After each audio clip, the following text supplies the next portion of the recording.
Ready? Aim! There's too many! Anyone see my mammoth? Stubby!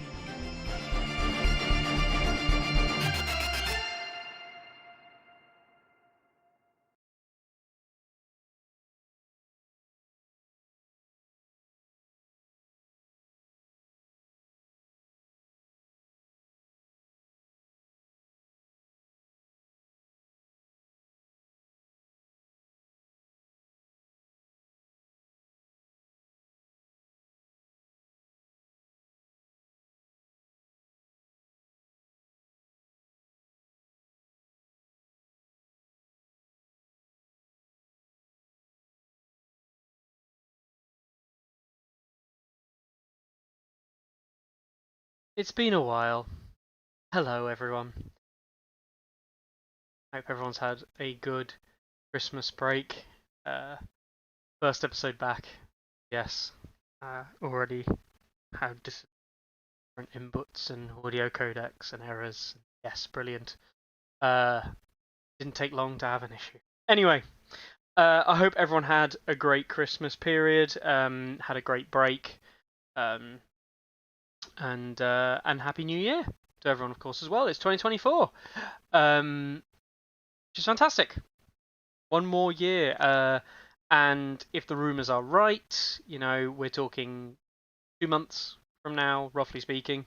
If the rumours are right, sometime in February, it is believed that there is going to be a patch. So we don't know that. We haven't got a date. CMON haven't said anything. But that is the believe rumor. Greetings, Crohn's, Brandon. Happy New Year to Baharat. And hello, Unforgiven. Yes, welcome back. Cool. Yeah, so it was quiet Christmas for me, really.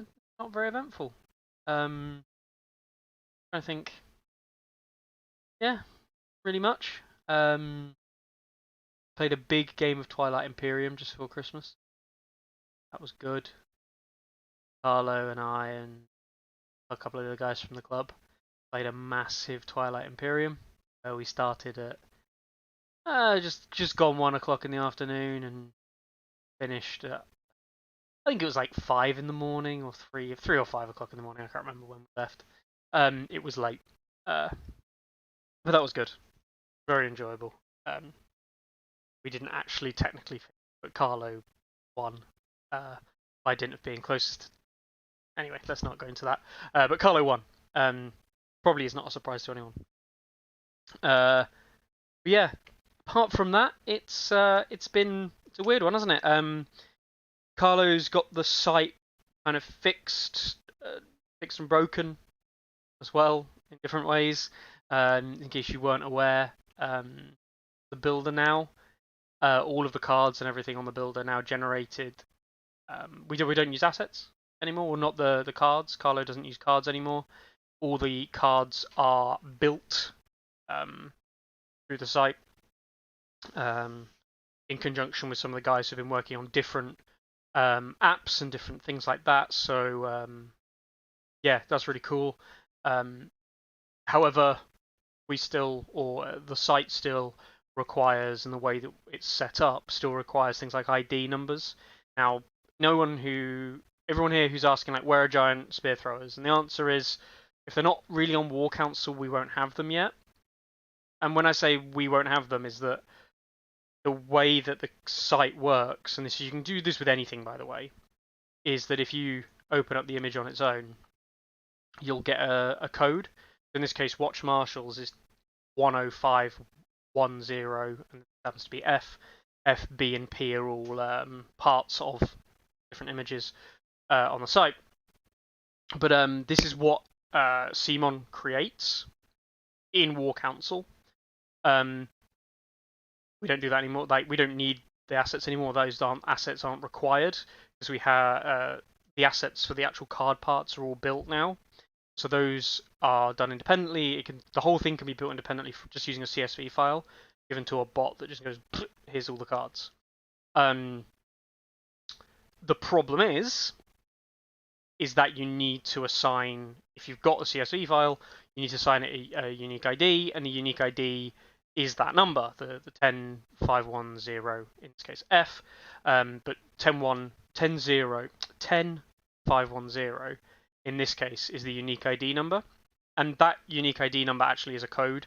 The different parts mean different things. If I remember rightly, the 1 means it's a unit, the 5 means it's assigned to Night's Watch, the 10 is the 10th unit, if you will, released for Night's Watch.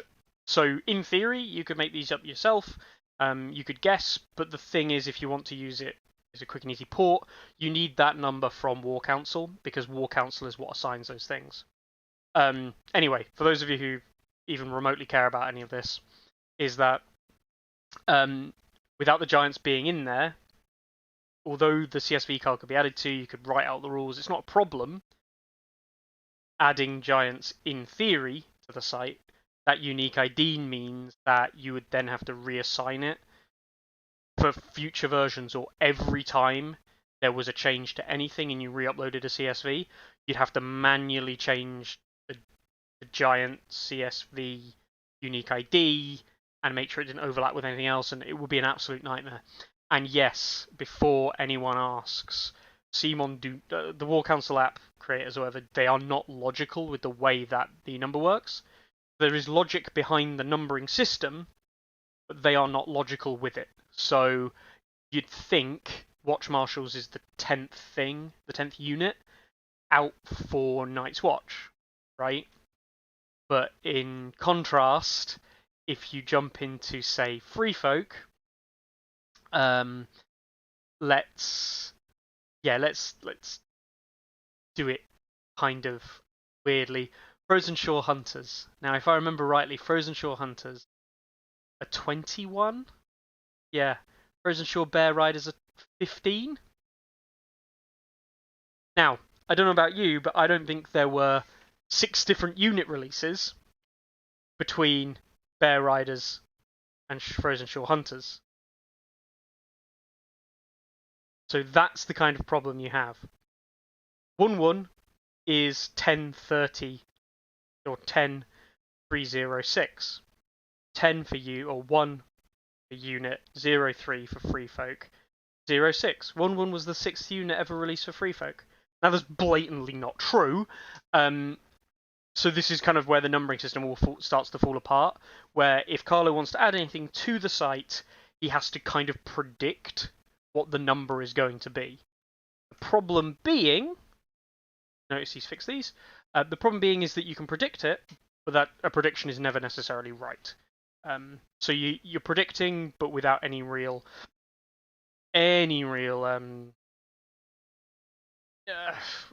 guess work behind it. You are guessing at that final part, the number, the 2 digits. So it means that adding things like giant spear throws to the site, Baratheon halberdiers, yes, it's fundamentally possible, but it's a lot of effort. Plus, you'd have to literally write out the CSV code for the CSV file anyway, so you'd have to manually write the rules for the unit, which again is like not an issue. But all of this comes, and you still don't even have the right ID, and it creates further problems down the line. And for those people that have seen the problems manifest, if you had an active challenge, the active challenge didn't work because Carlo had to go through and reassign a bunch of IDs and things like that, and one of the things that he came across during that period of time. And I don't know the technical behind it in this instance at all, but it broke all live games. So, if you've got a tournament that's running, and I had this question come up, I think yesterday or today, I can't remember, but you'll have to reissue the round for the league or tournament that you're running. It's not a big deal. You can literally just redraw it. It will give you the same pairs. You just delete the previous round, redraw. It's not a big deal, but that was one of the kind of offshoots of that. So yeah, that's the long and short of it from my understanding, is that yes, these things could be added, but actually no, they won't be in the short term. It's the most commonly asked thing, like we see like on the Discord group every day. There's like, when are things being added? When are things being added? And it's like 2 or 3 times a day sometimes. That's the reason why they're not being added. We don't. It's not. There is still a dependency on War Council.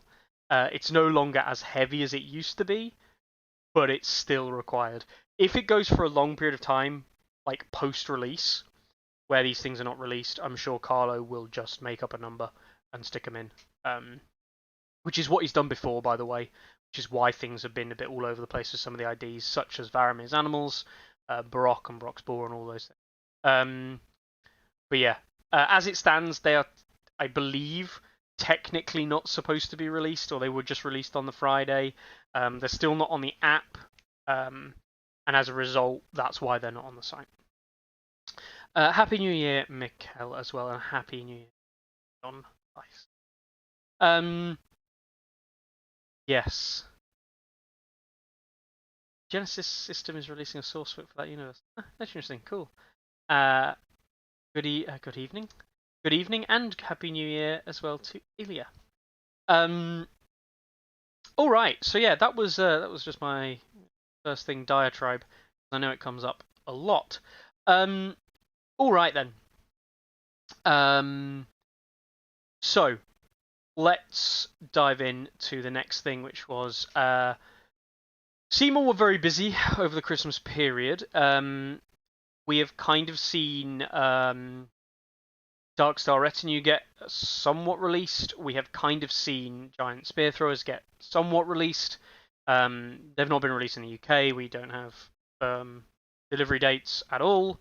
I've not bought anything. I've not bought a box or song in the UK since at least before US Nationals, so August last year. I've definitely not bought anything for A Song of Ice and Fire, so not in terms of like actual minis from CMON. For the best part of 4 months, definitely. I don't think I bought anything in August or July either.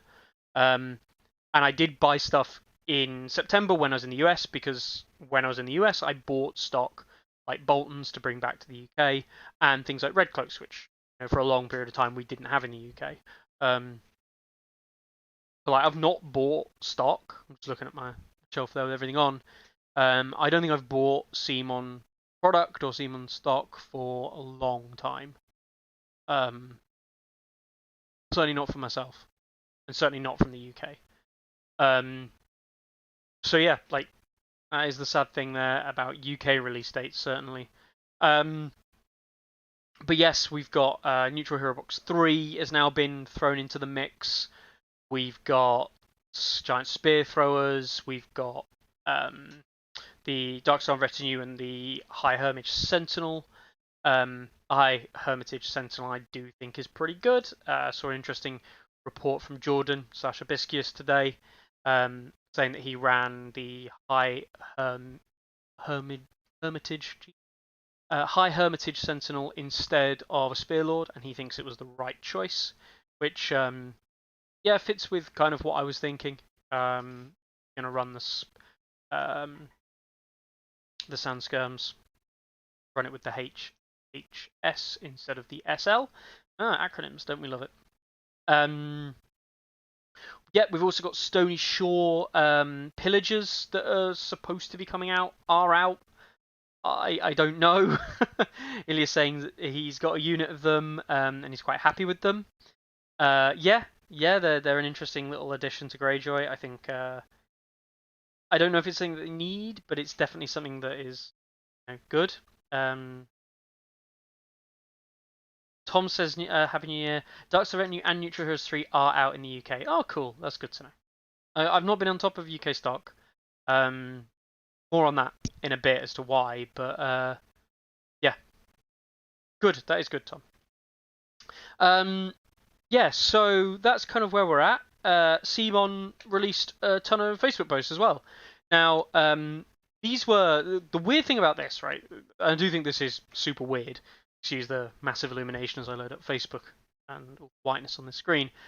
The reason I think this was a bit weird is we saw the start of what ended up being a post bonanza start on the 15th of December, right? So this is 10 days before Christmas. This is before we did the final thing.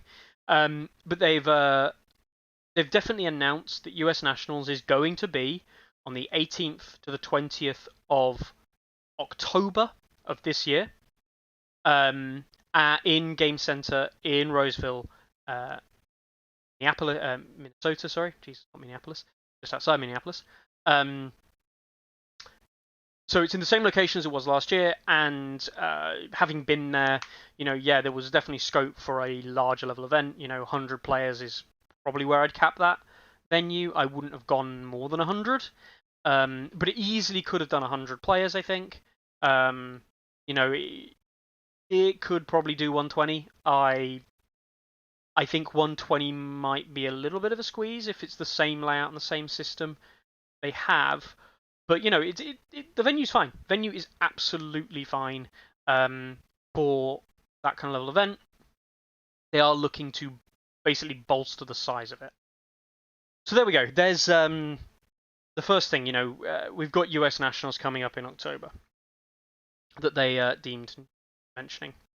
They've also got a deal on with the DoubleTree in Roseville. The DoubleTree, by the way, for reference, is like not even a 10-minute walk. It's like a 5-minute walk from. It's literally like across the road and down a little bit. It's really close. I think it's like walkable for US standards, which like US standards, if it's more than 10 meters away, they drive. So yeah, it's walkable. It's close. But yeah. So there's that. We then see that they've got invites and who they're inviting. People who win the FLG events, which are still going ahead. Although we haven't heard anything about the FLG events, some of the flagship ones like LVO, we'll get onto later on. We have obviously heard about those, but we haven't heard about some of the Rocky Mountain Open, Cherokee Open, the kind of more fringe ones that we'd heard about this time last year. So whether or not FLG are really pushing it on all of their events, or whether or not FLG are not reaching out, they're not getting the right people involved, I don't know. But the FLG circuit is still going, but we aren't getting any information as to what that circuit is, which events are going to be kind of prominent there. There's not a lot of information coming to the song community for FLG events. So FLG might be doing song, FLG might be supporting song, but it doesn't matter if that information isn't getting to song players, song community. Hopefully some more information will come out. Obviously LVO being the biggest one by far, that is going ahead as of not this weekend, but following weekend. That's the 20th to the 22nd-ish, 20th, 22nd, that kind of time anyway. Yeah, 20th to the 22nd, 21st, the weekend.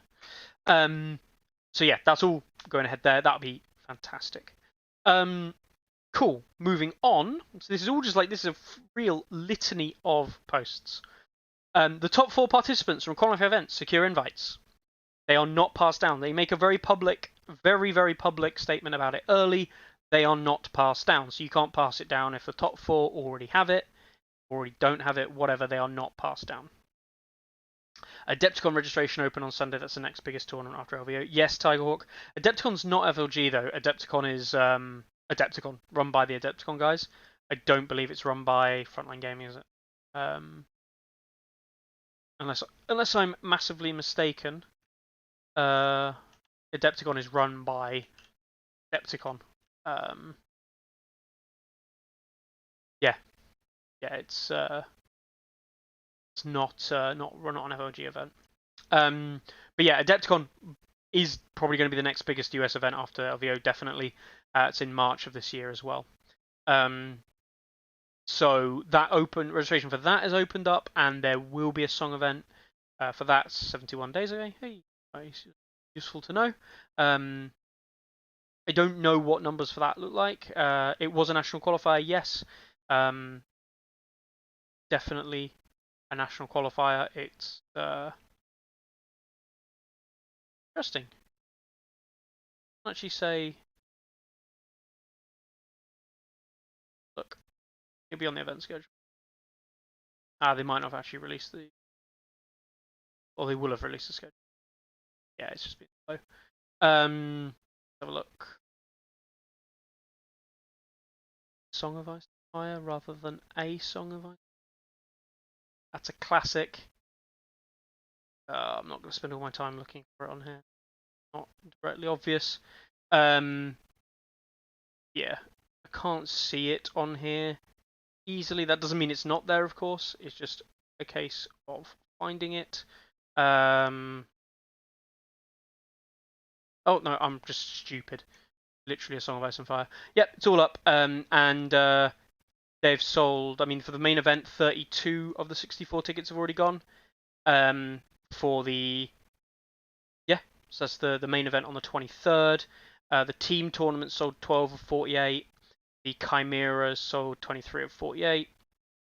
And the Friendly Fire sold 16 of 48. Yeah, so that's good to know. So half of the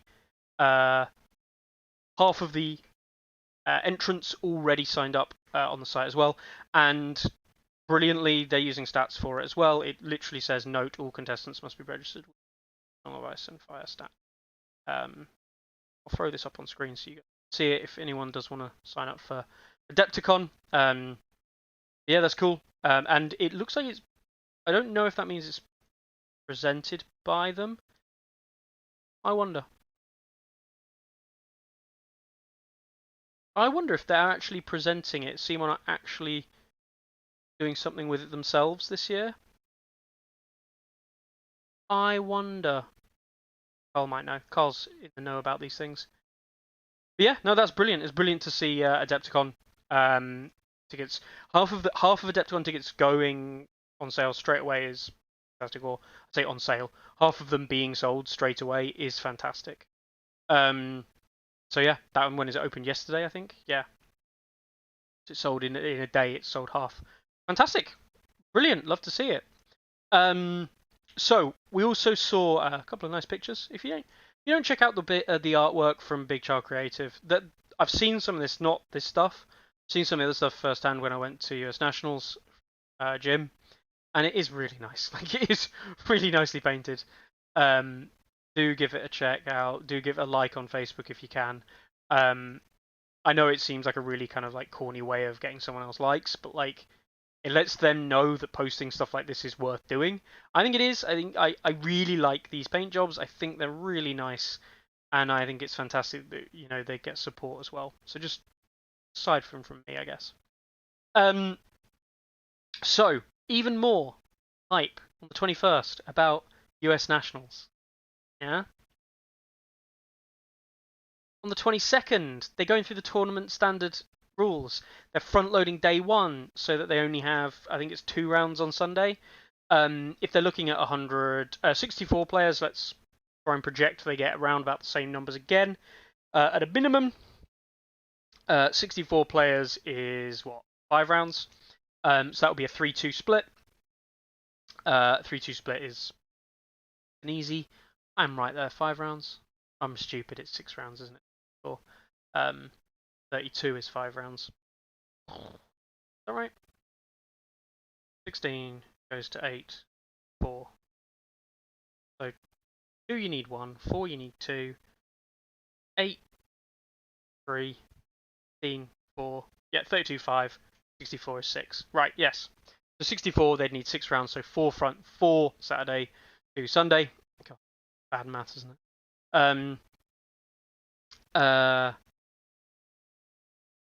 So we're looking at what looks to be a 4-2 split, most likely. If they try to push for the 100, they're going to go for a 5-2 split. I really just don't think a 5-2 split's a clever idea, personally. You just put so much front-end pressure on the tournament, and it doesn't really, like... I know people like to get away on the Sunday. It's like, oh, people can get back, and people can... get home, or it allows for travel time and presentations and things like that.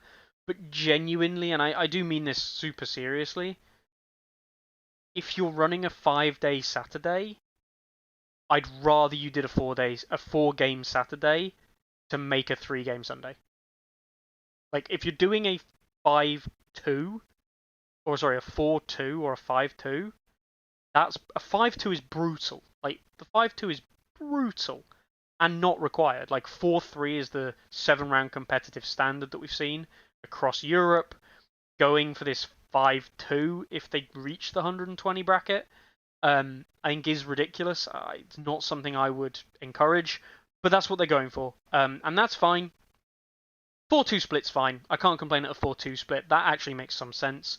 A 3-3, you don't gain much by having the third, like 3 games on the Saturday is nothing, in time sense. So you don't gain anything by moving that game Sunday. So you might as well keep it on the Saturday. Do a 4-2, that's fine. But a 5-2 would be brutal. Carl says 3-3 for LVO. Yeah, but like the thing is, Carl, 3-3 kind of makes sense for LVO because you're in Vegas, right? There's a lot of stuff to do in Vegas, and having a bit of an earlier finish on the Saturday means that people can enjoy where they are more. An earlier finish on a Saturday in Roseville, like, yeah, sure, you can go out for a meal, but you're not at like a big convention. LVO is like one of the biggest tournament-based game system like congregations in the world. Game Center for US Nationals is 60 song players as it was last year, plus periphery. It's like, it's not the same thing. Like, it really isn't. So I think that there's a bit of a more of a pull for LVO in that sense. So a 3-3 split for LVO does make a bit more sense. Especially because you can't enjoy the Sunday night as often. Plus, I think a lot of people, and I might be wrong here, I get the impression more people travel on the Sunday night or travel on the Monday morning going to LVO, with the nature of where it is, how far people have to travel. Like, there's almost no point traveling on the Sunday night because you're still going to be absolutely ruined for the Monday. But yeah. All right. Anyway, so there's the tournament standard. Can't say I agree with it, but I think it is a much bigger improvement. The other half of this post though is huge, and I will read this to you directly because I think this is, for me, one of the biggest things that they've announced, and I think it shows some forward thinking and some, like, dare I say it, I think CMON finally might get it. The 2024 US National Championship will mark a watershed year as we seek to outperform the stellar 2023 performance of 60 competitors, like 59 on the day or whatever. Absolutely fine, 60, yeah, approximation is fine. To that end, we will be expanding the prize pool significantly. Okay, so my immediate gut reaction when I read that is like, you don't need a bigger prize pool, you need a better prize pool. And when I say better, I mean you need to not just give CMON credit to people, you need to have bespoke shit, you need to have things that people care about, but it doesn't have to be expensive. You know, if you said, I'm going to give you £1,000 in the UK or $1,000 and you can get whatever you want for prize support. I know that the likes of Carl, Jan, a load of the different TOs from across the US, Carlo, Chris, TOs in the UK, you know, the guys in Dead Meta, Brian and his, you know, Rumble and the Liverpool lot, even like the likes of Tom and the Leeds groups, they will, if you give them $1,000 or £1,000 worth of money and you tell them go and get prize support with that, they would be like, wow, this is amazing, we're going to get some really cool shit. That would be enough. Like, that, you could just what CMON offered as the first place prize alone is enough. You don't need to increase the prize pool. It needs to be better. And I know it sounds weird in this context, but just what you are offering needs to be more interesting. You know, where's the wooden swords? Where's the cool shit like that? Where's the glasses, you know, engraved or whatever? You know, basically every event outside of recent CMON. Yes, exactly, Carl. So, you know, Canadian Nationals, Ariakas with the mugs that then had like best in faction for each of the factions. We saw drinking horns from Alan at Darlington team event. Stuff like that is awesome. Or send out the prize support to TOs in the first place. That would be a nice major improvement. Yeah, but I mean, I'm absolutely fine with CMON not providing product. I think this is quite important. I'd much rather CMON didn't provide product for tournaments. Like, products is good, but product's not really why someone goes to a tournament to win product, right? Like, I've put back. The number of times like someone says, "Oh, you can take anything here," and I'm like, I don't really want anything. Partially because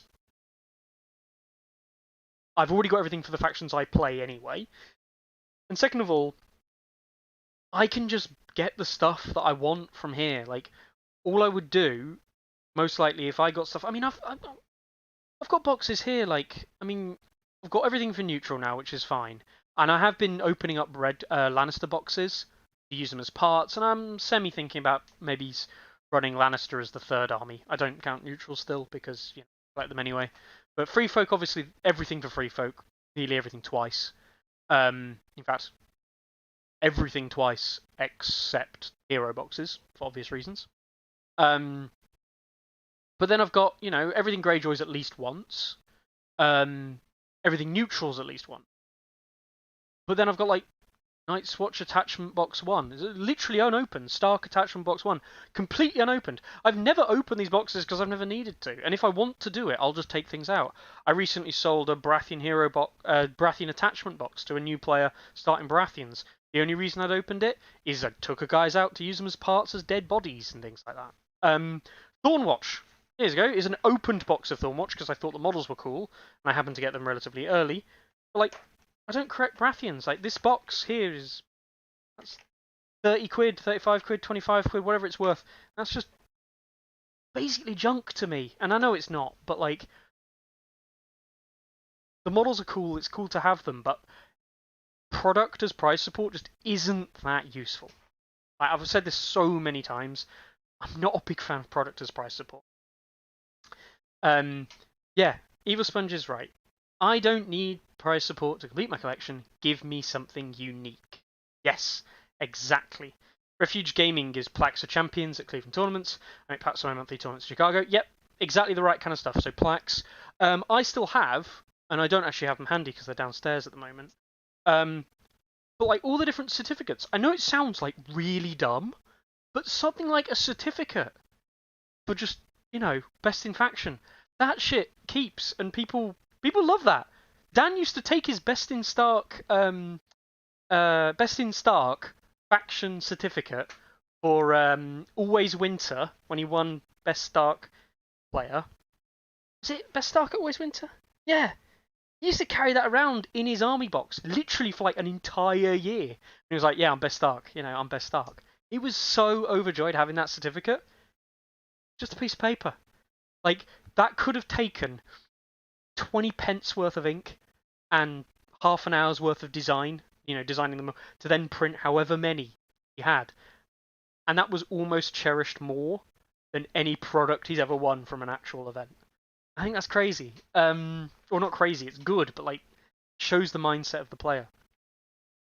I spent 300 plus at the Game of Thrones studio tour to get loads of prizes. Definitely found that merch and such far better for veterans than great for new players. Yeah, unit boxes are perfect for getting players into the game. Big fan of unit boxes getting players into the game. But things like this, you can't really see this, but turn the camera. Quick. Stuff like this, banners like that. That's cool shit. That's cool shit. Yeah, that's what you want. That's fun. That's interesting. Oh, camera is. There we go. So yeah, that's what we want to see. That's what we want to see. Anyway, that was just one thing. And so we were expanding the prize pool significantly. So, as I said, that's not what they needed to do. However, second half of the sentence, and awarding meaningful prizes to a much larger segment of top performing players in the overall tournament, as well as best in faction awards for sportsmanship and hobby skill, and other incentives for acting as ambassadors in the interest of furthering the wider Song of Ice and Fire community's growth. This second bit here is like, yes, thankfully this is what you should be. US Nationals, if you want to peg it as the flagship event, it needs to be celebrating best in factions. Like, it just needs to. That's just a given, I think, now. I'm not, like, I'm not a big fan of the best sportsmanship awards per se, because to some extent it depends how they're run, but I'm not against them, right? I don't want to get this wrong. I'm not against best sportsmanship. I think best sportsmanship is a thing that, you know, is absolutely fine to reward. The only reason that they can get a bit weird is it depends on how people vote for them. There are right ways of voting for it. You know, best opponent typically is the best way, which is what we typically do. But I've seen some people just being like, oh, you just vote for who you thought was the best sport across the weekend, and then you're like, oh, but I didn't even play this person. How would I know? That can lead to issues, and I've never seen that myself. I've been told that's how people run best sportsmanship awards. A bit weird.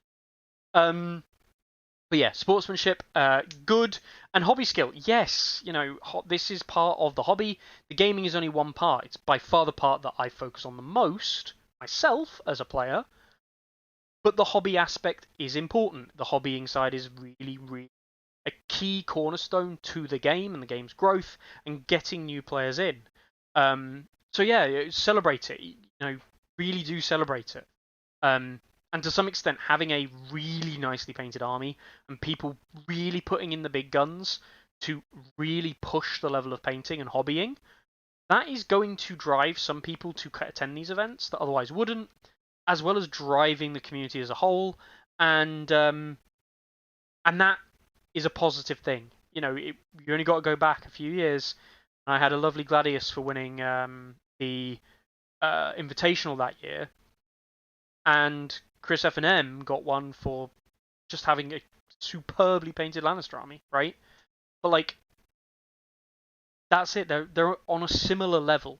You know, they really are a similar level of like, yes, this player is good, but look at this painter. They are amazing. Let's reward that equally. So that's good. Other incentives for acting as ambassadors in the interest of furthering the wider Song community is very interesting.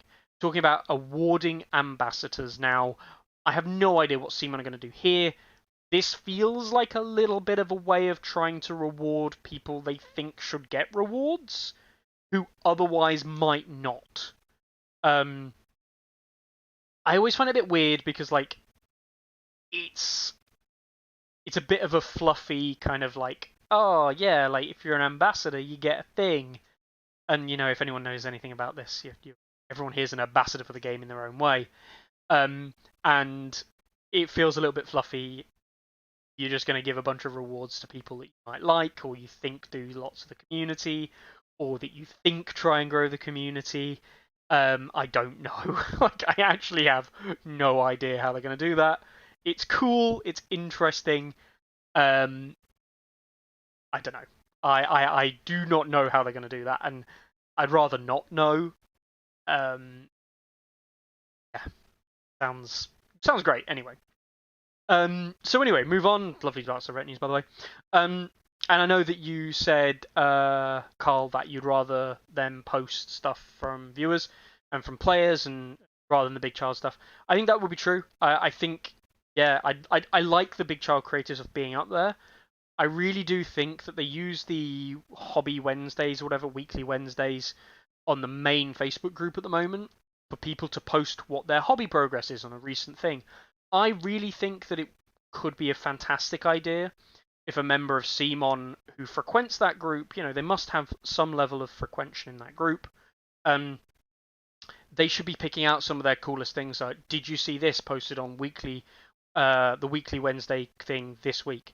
For those of you who don't watch and don't see and have never seen Warhammer Weekly, the Twitch stream, Warhammer Weekly literally does exactly this. They'll post up like, oh, you know, send us some cool photos of this, and they'll literally show it on stream, and they'll go, look at this cool thing that this guy did, and look at this awesome artwork, and oh, look at this cool stuff. And it's not just the hobbying side sometimes, the models being painted, but sometimes they've actually got like artwork that people have done.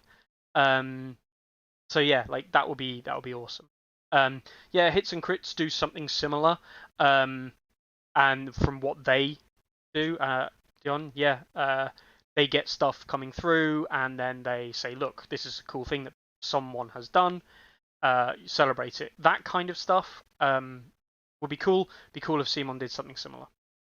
But you know, there is a place for that as well, and hits and crits doing it is good as well. I think it would be cool to see some of that maybe on here as well. Anyway, they then go on to talk about on the 23rd. So this is like literally in the run up to Christmas. This whole week in the run up to Christmas. A round trip economy airfare from the nearest international airport to compete in the Realms of Battle Asia Pacific. So whoever wins US Nationals 2024 will get a paid-for economy air flight to the Realms of Battle Asia Pacific at the CMON Expo Bangkok in either 2024 or 2025. I'm guessing that's because they're still trying to work out how that event's going to look and what that looks like and that kind of thing. And CMON would pay for that, but then they amend them about about how you can upgrade the flight, but it would cost you more if you wanted to upgrade it as an individual. It's up to CMON to only cover the base level cost of the economy. So that was cool. We then see on the 26th, so the day after Christmas, this is Boxing Day. We gear up to 2024 Nationals. Let's honour our reigning champions and top players worldwide with the first batch of invites. This is not an exhaustive list of player invites that will be awarded, it's simply the first batch. We see the reigning US Nationals champion, myself, the Realms of Battle Asia 2023 top 5 competitors, Evandra Tamzil, I butchered that, Wirawich Bunivibion,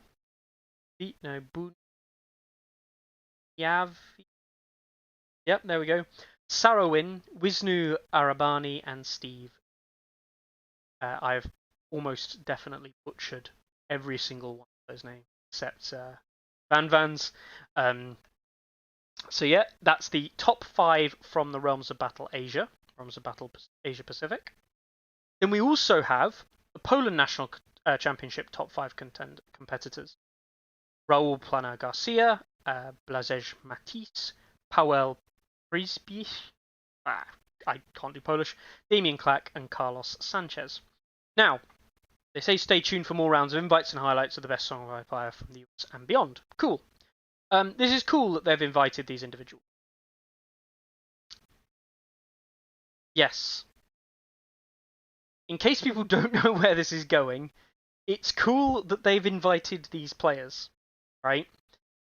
Now, I think it would be unfair to suggest that I wouldn't have seen this. It's kind of my job to try and, my job with Tourney Ground and everything else is to try and keep updated with the news and what's going on and all of that side of it, right? So it would be unreasonable for me to say that I didn't see this. However, I will say I'm a little bit concerned is probably the wrong term, but we see Evandra, Wirawich, Sarawin, Wisnu, and Steve invited from Realms of Battle Asia Pacific. I don't know if they've seen this, right? I could look on here and I could go down the list of names, maybe, see if they've given it a like. I could say the same for these players here from Poland. I want to make this abundantly clear. I'm not expecting anything super important, super major, super crazy. That's not at all what one would expect. However,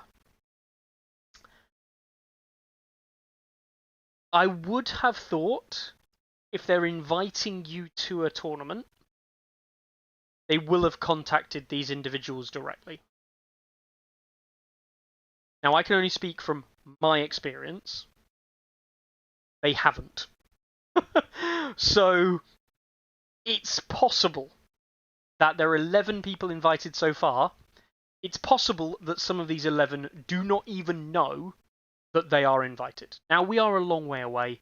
It is only January. I'm not going to get like, oh my god, why have you not sent us emails? This is super early days yet. I appreciate this was done in Boxing Day as well. Yeah, this is not something I'm like expecting an email right now. but a formal invite would be nice.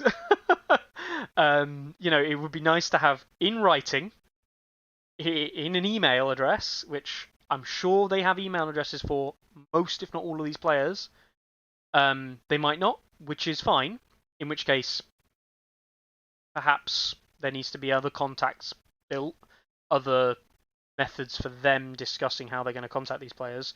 I don't know. But it would be nice if they contacted the players directly in order to officially invite them. I know it sounds like a really nitpicky thing, but like last year, I was worried for a period of time when I was told, yep, I could go along. I didn't have a ticket. And I got a ticket, and everything was sorted in the end. It was fine. But for a period of time, I was kind of like, am I just going to turn up and like say my name, and they're going to be like, oh yeah, you're on the guest list? Or are the guys at the game center just going to look at me as if to say, like, who? Like, what on earth is going on? I did think a little bit like that at the time. Yeah. Is it reasonable to assume they even have everyone's email address? No, actually. Imperial, Randall, it's most definitely they don't have everyone's email address. The thing is that they don't have those email addresses, and they're waiting for that contact information before reaching out. Maybe.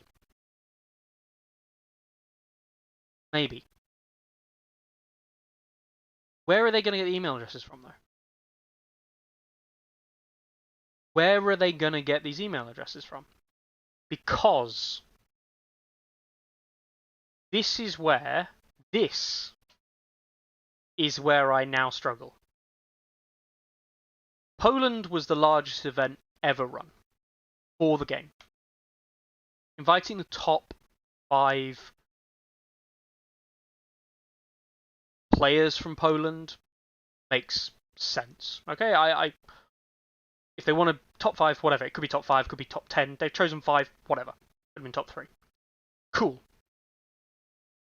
Realms of Battle Asia top 5 competitors. Now, I'm going to be brutally honest. Realms of Battle Asia was 20 players. 24 players or whatever.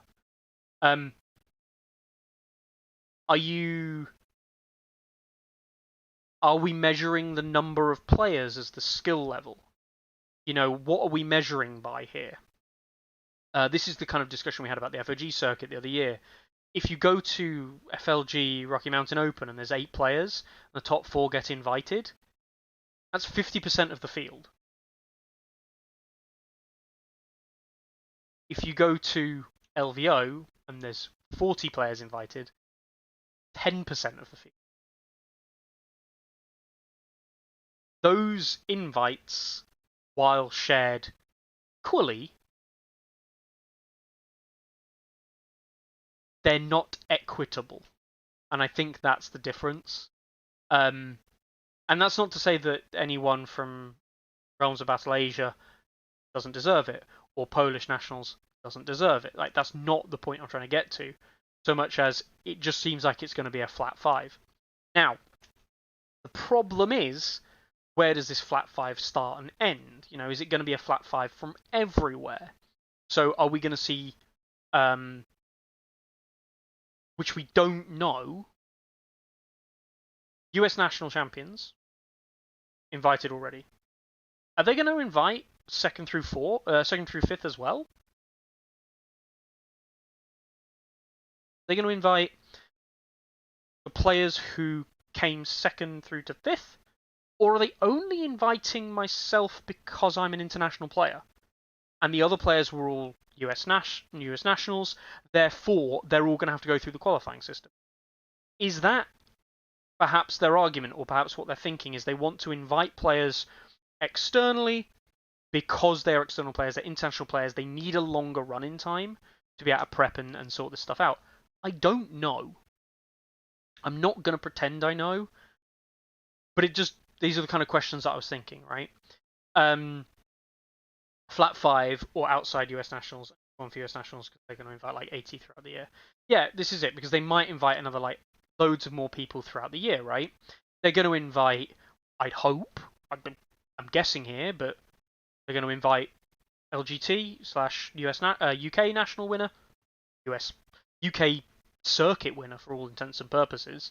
They'll invite Carlo.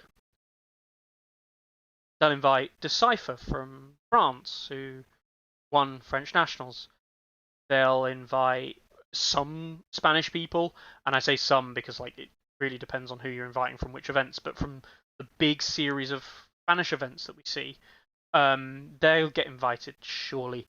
Maybe we'll see the NSB Nicholas invited from winner of German national. Maybe we'd see Italian nationals win. Maybe we'd see the winner of the Lowlands tournament coming up in March go along. I don't know. I don't know, and I'm not going to pretend to know, and I don't necessarily have an opinion on that. Are they going to get invited or not? You know, those should all be top 5, I would imagine. Maybe Carl. You don't know. You actually don't know if you're playing for a US Nationals invite slot. And that's weird. It's weird because it's just odd. I'm not saying they have to commit, and this is the weird thing, is I wouldn't expect them to commit without like looking at all the events. They're probably looking at events that have run and said that's worthy of inviting some players from. But this is where I have the struggle, which is I know that the Realms of Battle Asia was a CMON level event, but Realms of Battle Asia, being quite a small event, sets the bar quite low. Just because it was a regional event, size and ultimately, to some extent, the format, player skill, all those kinds of things we could discuss as well. But like, it just to me says that the precedent is very odd. Like, there isn't a precedent being set, but there is obviously a precedent being set with Poland. I don't know. I just find it really weird.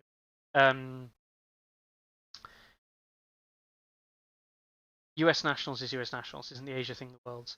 Well, yeah, this is it. Realms of Battle Asia is Realms of Battle Asia. The winner of US Nationals goes to Realms of Battle Asia. So I don't know why the Realms of Battle Asia have been invited to US Nationals, which is also weird. Like, I'm not gonna get into that. Like, the structure doesn't seem to make sense. It's like inviting the world champion to play in your regionals. And you go, oh, you get a free invite to this region's regionals because you're the world champion. You go, but I competed in my own regionals in my own country. Like, I did regionals in the UK. Why are you now inviting me to regionals in France? Oh, because you're the world champion. But like, I've already qualified. What? Why would I? It's nice, but why would I want to go to qualify? I truly just want to go because I want to go to the tournament. It's a very odd system. I don't understand what they're going with here. It's hard to. The thing that I'm trying to get really to is it's hard to view this structure that they have. Do they see US Nationals as bigger or the Realms of Battle Asia bigger? What are they trying to project? Is there a Worlds? Is people going to get invited to that? There's a whole big question here. If US Nationals is going to start inviting players from across the world, don't care about Realms of Battle Asia. Because Realms of Battle Asia is minuscule compared to US Nationals. So, like, why should we care about that small event? Because it's not got much value to most players. So yeah, very odd one. I don't really understand how it works and fits together. I'm sure that will become in time. The other thing, of course, as well, is that Realms of Battle Asia, I think, is their excuse for like an Asian Nationals, because each country in the area there isn't able to put big national tournaments together. So having the Realms of Battle Asia makes kind of sense, because it's the only real way they can bring the quality of player together. Otherwise, it's really just like a few local stores in each country that have nationals, and it's just the local players come to play the nationals. At least my intention and what I've seen through the various different Facebook groups and what you see online. And it's harder to get that transparency, of course, when we don't have detailed breakdowns through a neutral, non-biased party involved in telling us the story. So you only get biased information, which is hard to then determine what is really going on, what's not going on, that kind of thing. But yeah, so it's weird, it's wonderful. There's no mention of a Realms of Battle Europe still. There's no mention of a Realms of Battle US if they wanted one. I mean, US nationals just exist basically. But like CMON, yet again, they're doing a lot of stuff with US nationals, and this is great. Where am I trying to get to with all of this? There's a lot of news over Christmas, working over the Christmas period and the Boxing Day, which is just a bit weird. In the UK, this would be considered like the weirdest time to release all this information. Like, genuinely, everyone like, I looked at this and was like, "What? This is such an odd time to release all this information." I guess it's not weird in the US. It's cool. It's good. I'm glad that they're expanding. I'm glad they're trying to do a lot with it. I don't know how successful it will be, and I'd like to think they should start moving on quickly with the invites if they're going to invite other people, other places, other areas, because you still want a good 6-month run in. Now we are only in January.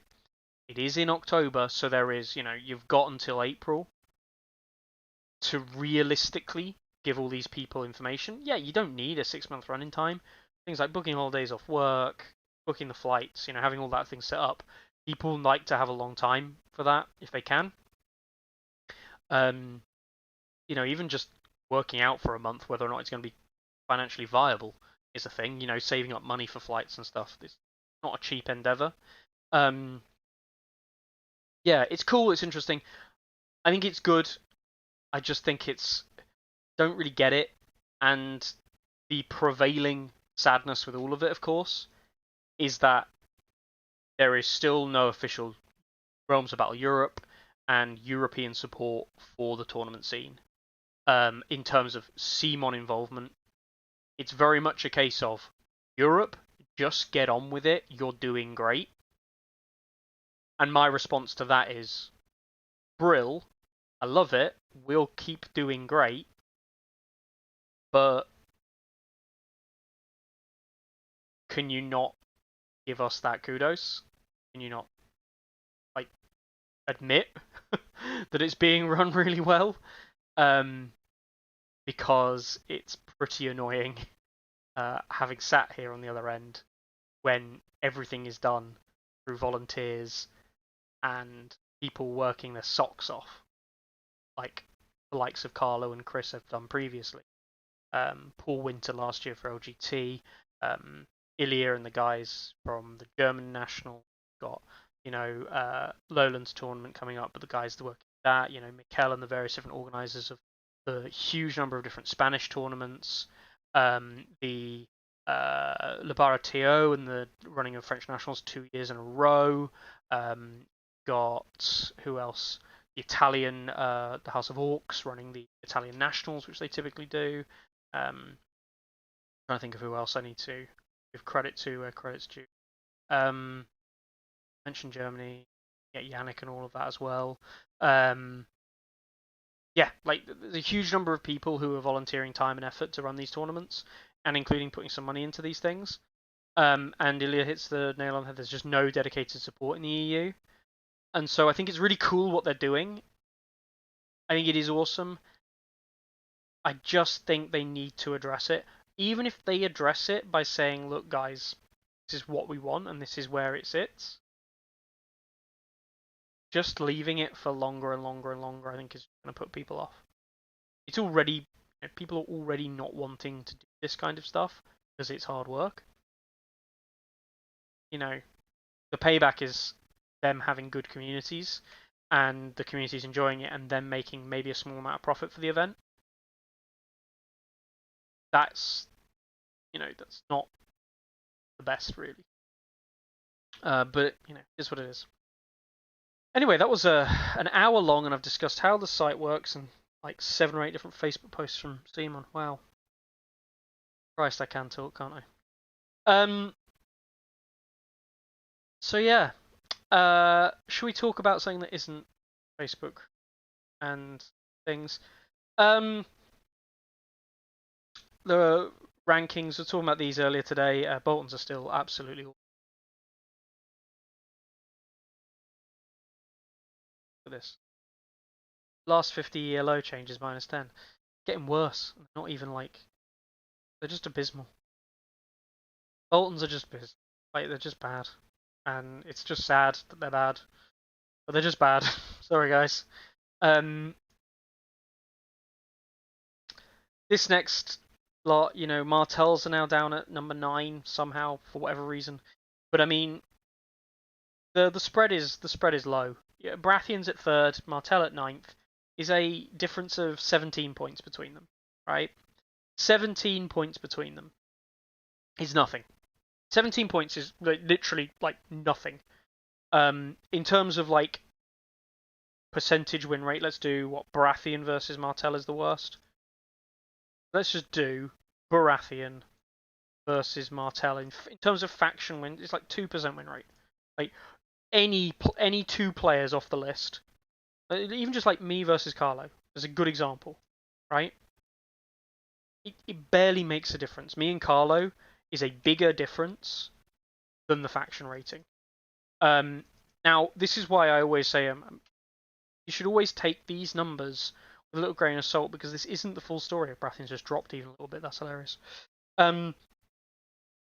Yeah, the 3 to 9 are just interchangeable over a weekend. Yeah, as a tournament goes on, these numbers will change. The ordering of these things will change. It's not a big deal, right? It really isn't a big deal, the order that these are in, and these particular numbers hard there. Greyjoys are still out in 2nd place and have kind of very much cemented them as a best of the rest thing. But Night's Watch are now 34, 35 points ahead of Greyjoys. The distance from Night's Watch to Greyjoy is bigger than the distance from Greyjoy to Martell. It's marginal, it's about the same distance. But Night's Watch have an advantage over Greyjoy, equivalent from Greyjoy to the worst of the rest. And, this is average games, and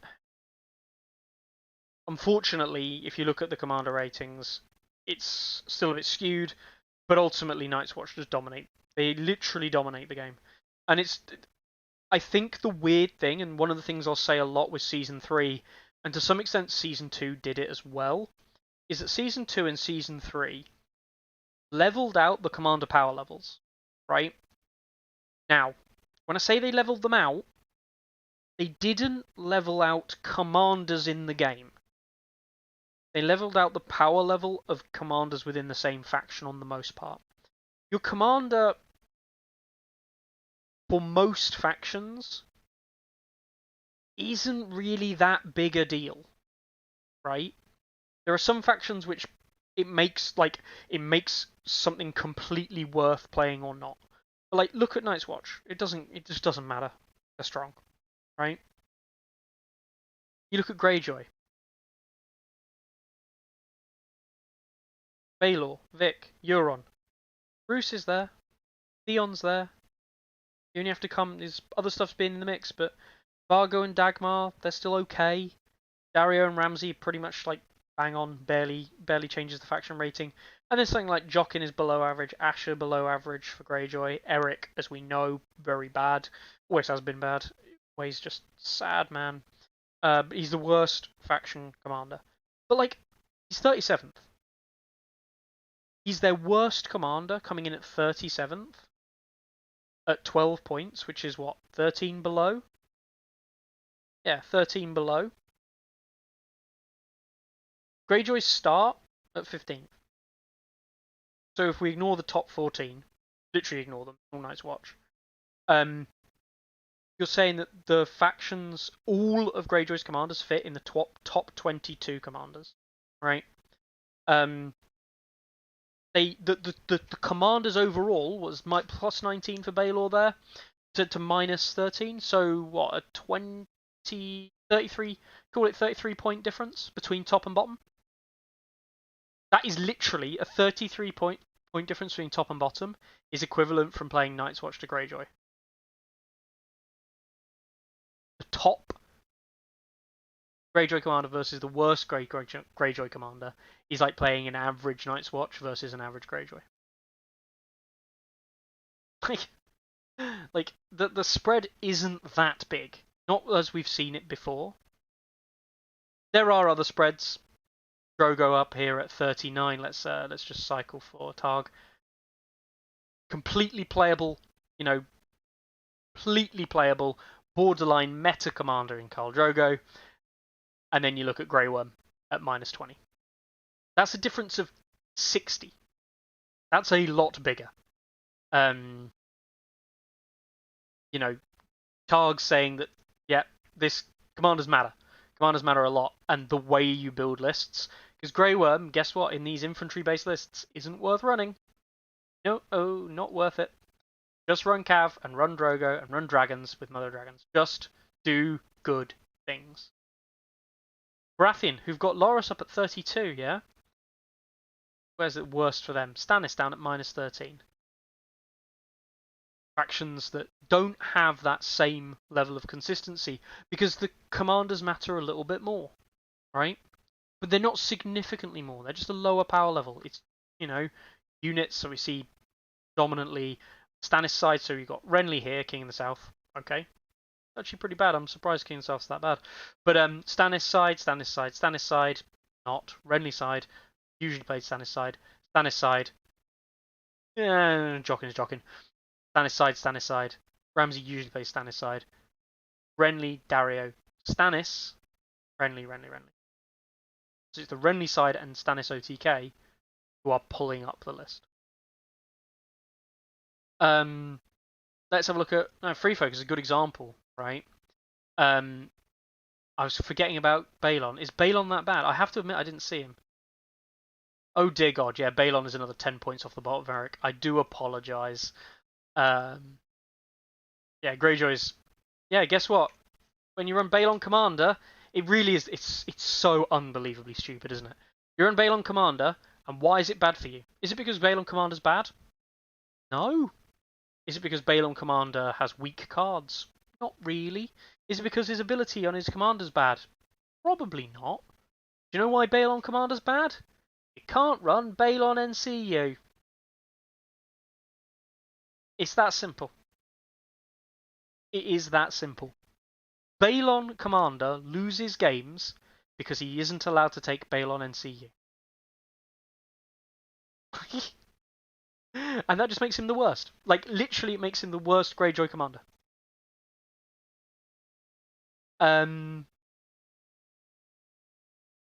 Free Folk. So, Free Folk, we've got Varamir and Styr. 31 and 20 meta picks, as we know. Mag, basically, wherever he is, he's just being Mag. Fine commander now. And then everything else is just a bit meh. Harmer, I still don't understand how Harmer's the worst. I'm surprised Weeper's not further down, to be honest. Weeper always is one of those commanders that feels like he should work and he just doesn't. But yeah. This one comes with a pack of wolves, a pack of activations for basically nothing. And this one comes with Final Strike and allows you to play the kind of cagey games that Styr lists allow. Basically it. Yeah. One or two extra cards. The Free Folk spread is big, but it's because Varamir is obviously very strong still. In terms of he's always going to be strong, and Styr is strong as well. I actually think these are all playable, by the way, and think these are all probably better than this, personally, but probably not much better. The spread is 50 odd. Baratheon we've already looked at. Neutrals I'm not really looking at. The spread is whatever. Yeah. Don't care. Martell. Harmonulla. The only one. Evan says Final Strike continues to be a stupid card. Well, yeah. But it's like. it's the only answer some people have to certain things. And I'm not saying free folk, by the way. But like I'm gonna summarize every faction in a minute, because I have been, if people haven't heard my tirades recently when I played some TTS games, or pre or before or after playing games, a few annoyed rages into the void. Because I'm going to summarize every faction in a minute, and what I see basically in every list, and yeah, just I'll go through it. You'll understand, and hopefully you'll get it. But yeah, the spread on Martel is not too big. It's only 24 points from Ibarra to Harmon, but Harmon's still propping up the faction a little bit. It's interesting, people go on about how good Darkstar is, and he's one of their lowest rated commanders. Not that good. Counter-Strike is a card example. Yeah, it is a band-aid. I do agree there. Look at Start quickly. Look at that spread.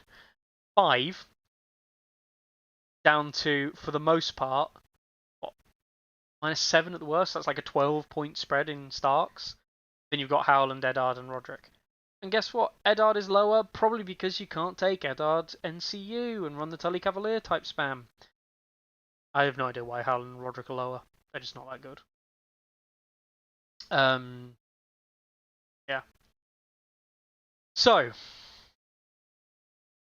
the reason I wanted to discuss this quickly is, like, the game is actually fairly balanced. But the game is balanced, and the game is fun, but the game is also very not fun. Right? I'm going to build a list with every single faction outside of Boltons, who I just don't think have an option. And I'm not going to include neutral. In fact, I've already kind of done it. Right? I'm going to go through every faction and show you basically the competitive builds. Free Folk, we'll start with Free Folk because it's the one I've got far the most lists for. But here they are. You've got some kind of steer with infantry style list. I obviously will bring up the steer 9, as I consider that the most competitive list that Free Folk can put out. And then you've got a Varamir list, which usually runs mag and usually has a bunch of other. This is my old one, back when I ran it in Season 2. And obviously, because of the change to pass tokens, Brock Ball came out, as did the skin changer, and I changed the units around and did some other fun stuff. But yeah, there's the 2-list format. You run a steer list and you run a Varamir list. If you want to, you can sub one of them for a mag list. Sure, go for it. That's competitive Free Folk. Yeah, 3 lists, basically. That's fine. Whatever. Move on. We'll look at Brathian. There's a few actions here, but basically it's going to be a 7 activation, most likely 7 activation. Friendly side list. I've got this one here as an example. It doesn't have to have this exact layout. Loras Rose Knights, Champions of Stag, Golden Come Across from Thornwatch with Courtney, Varys, Marjorie. This is the kind of thing you're looking at. You will probably trade out the Champions of the Stag and the Thornwatch and maybe Marjorie. Run a Lena, you'll maybe run a unit of Wardens or Pikemen, or you'll run the Lance Cav instead of the Champions. But like, this is your Renly side list. Like, there are options, but that's your competitive Renly side list. They all look like that. And then you have I've got a Davos list here for the example, but like, this is a Stannis side list. This is not a great list, by the way. This is just a list I enjoy running. But you're going to have a unit of Lightbringers. You're probably going to have a unit of GCS or Stag Knights for Stannis or whoever it is that's running your list. And you're probably going to have a unit of Cavalry, probably Champions of the Stag, and depending on the points you have left over, it might be a DSN. You're probably running Patchface, you're probably running Varys, and you may or may not run Val, you may or may not run Shira, you may or may not run Baelish. Options exist. That's the kind of thing you're looking at over here. Davos NCU, of course, as well. They're all, there's a little bit more leniency with Baratheon lists. I think Baratheon is not quite as fully fledged and as interesting and kind of like experimented with as other factions, but I still think that's a fairly straightforward Baratheon layout. Let's move on So that's Free Folk and Brathian. Greyjoys. Choose commander. Probably Euron, probably Vic. Those are your two commanders. Put Silence Men, put in Balon, put in one Drown Men. See what commander you've got. Run some other stuff. Put in Varys. Maybe run GCS if you're running something like a Baelor. You know, whatever. Like, there's options a little bit, but they're all going to be exactly the same.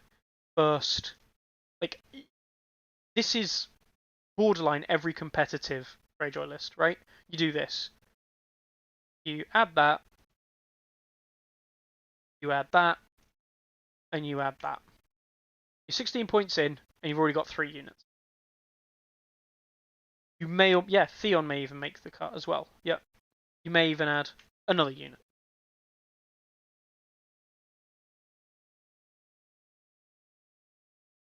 It's depressing how bad Greyjoys get.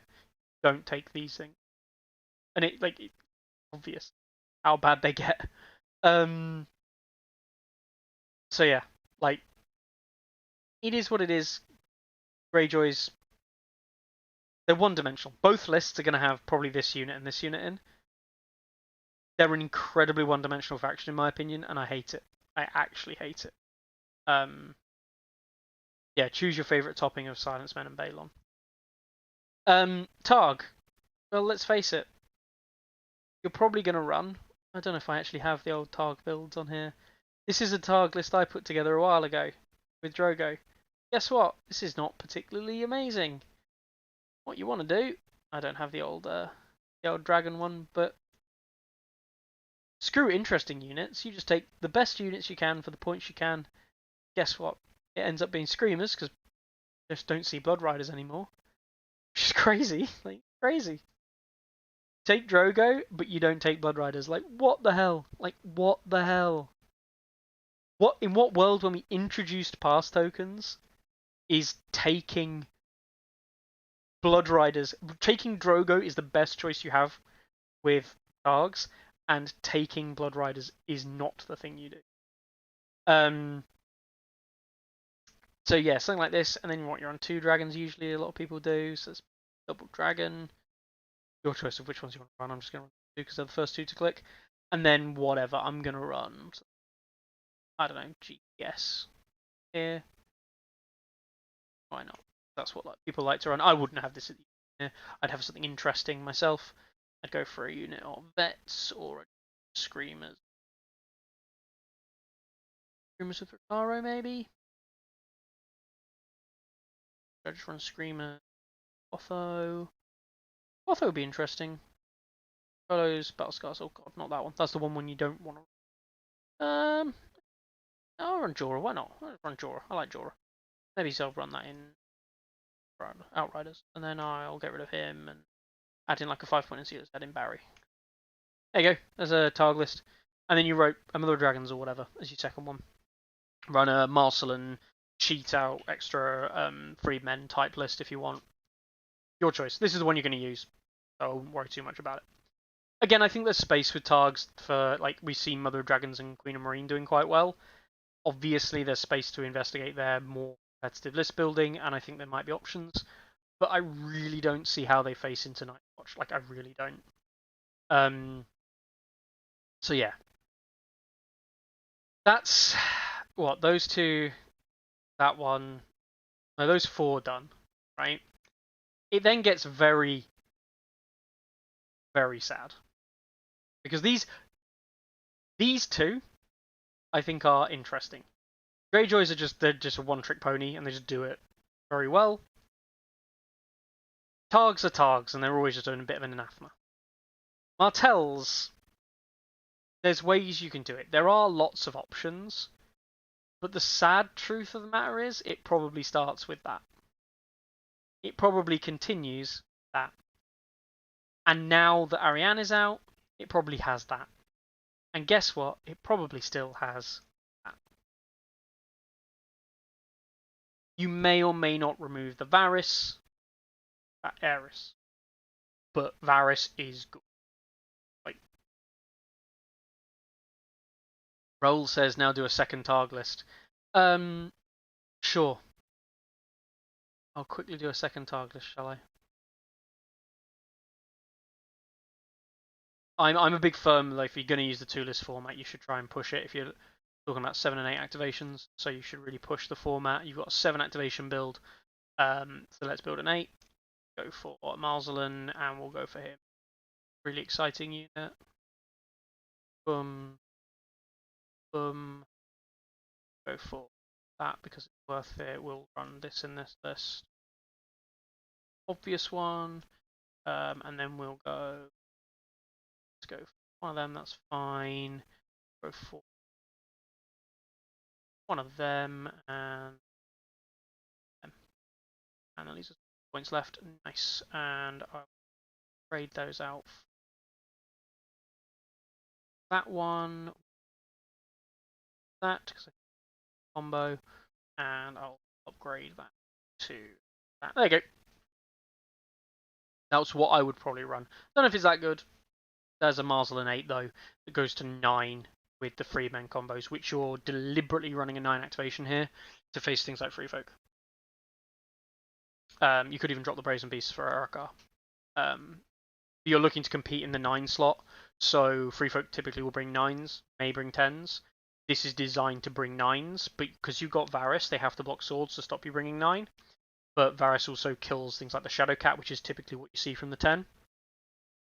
So you level out the game by making them want to stop you getting to 10, by punishing them in their 10. So you do something like that. Like, you know, that's the way I would do it. Your dragon list with Drogo and dragons is what you have to fight Night's Watch most likely anyway. There's a second target list. I've not really put more than like 5 minutes thought into this.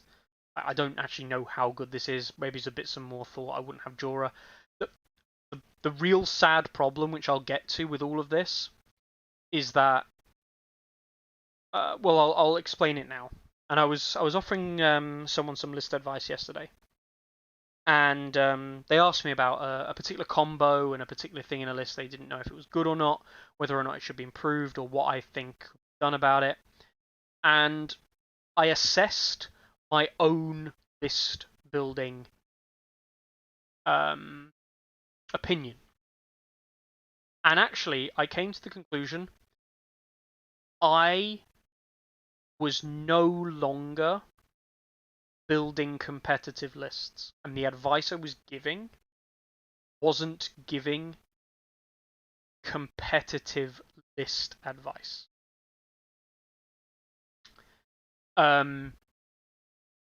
I was giving advice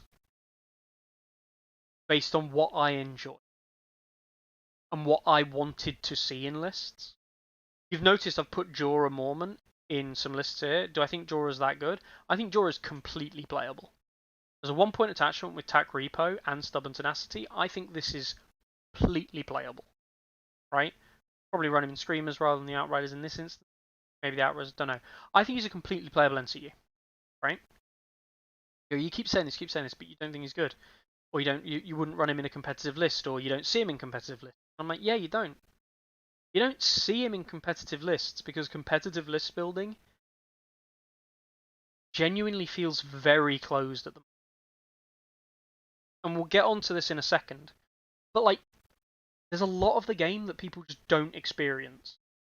They just don't get to see it. They don't know what it does.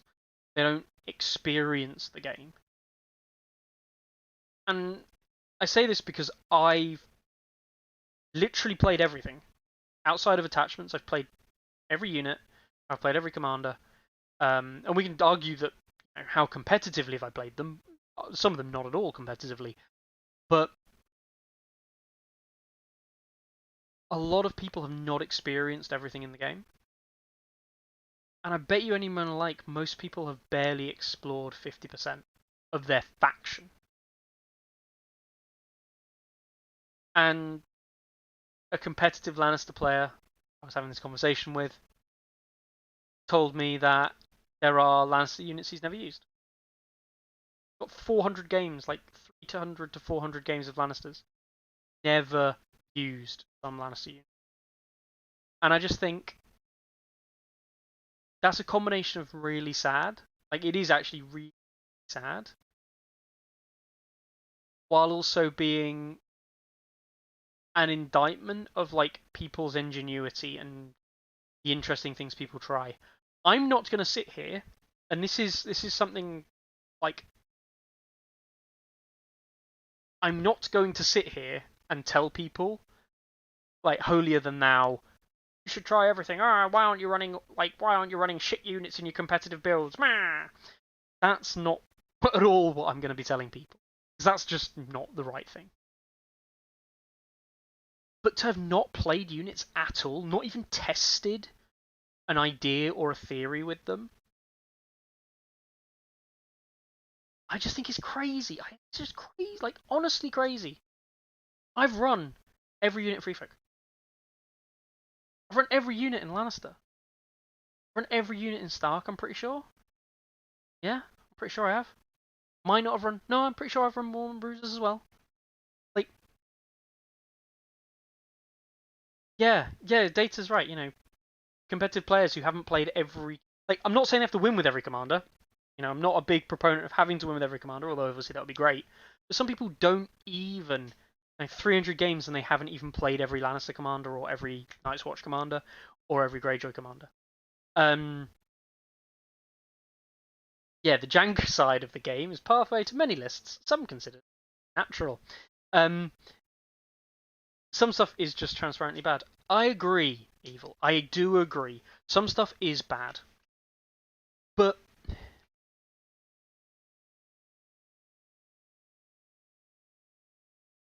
I play every game I play, I try to play competitively.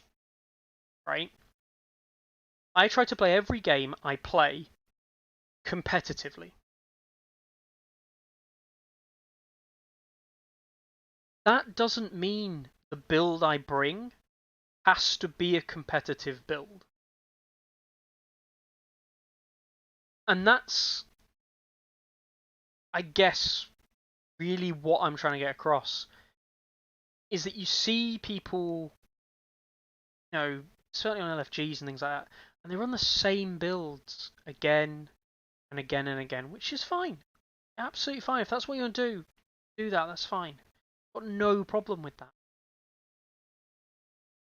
But when it's like competitive builds again and again and again, it's boring. It's just boring. It's like no one is experimenting. No one is pushing the boundaries. No one is trying things out. And using logic and good reasoning as to why they're trying something out. You know, I think this should work in this way, and this is the way that it should set up, and this is the game scenario it wants to get, and that kind of game scenario is a common one which should come up a lot, right? But people don't push the boat out, and they just run the same things all the time. And if you're going to a tournament, if you're attending a tournament, if you're doing those things, that's whatever.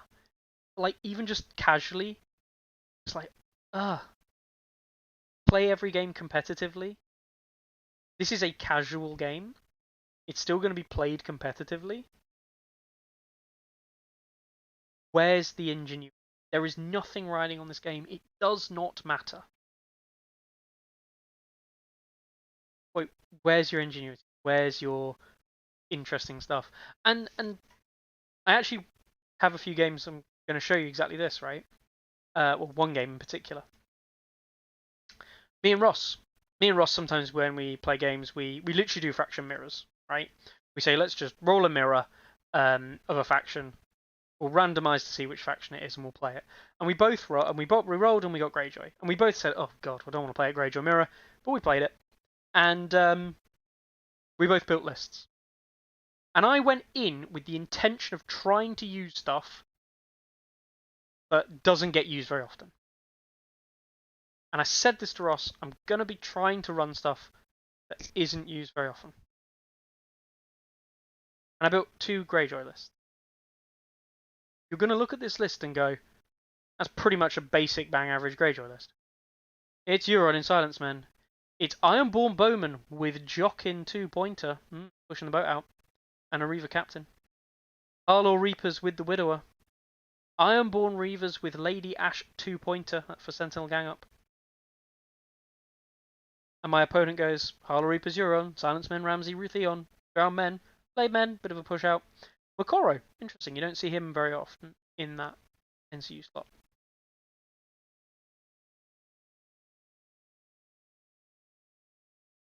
This game was an absolute bloodbath.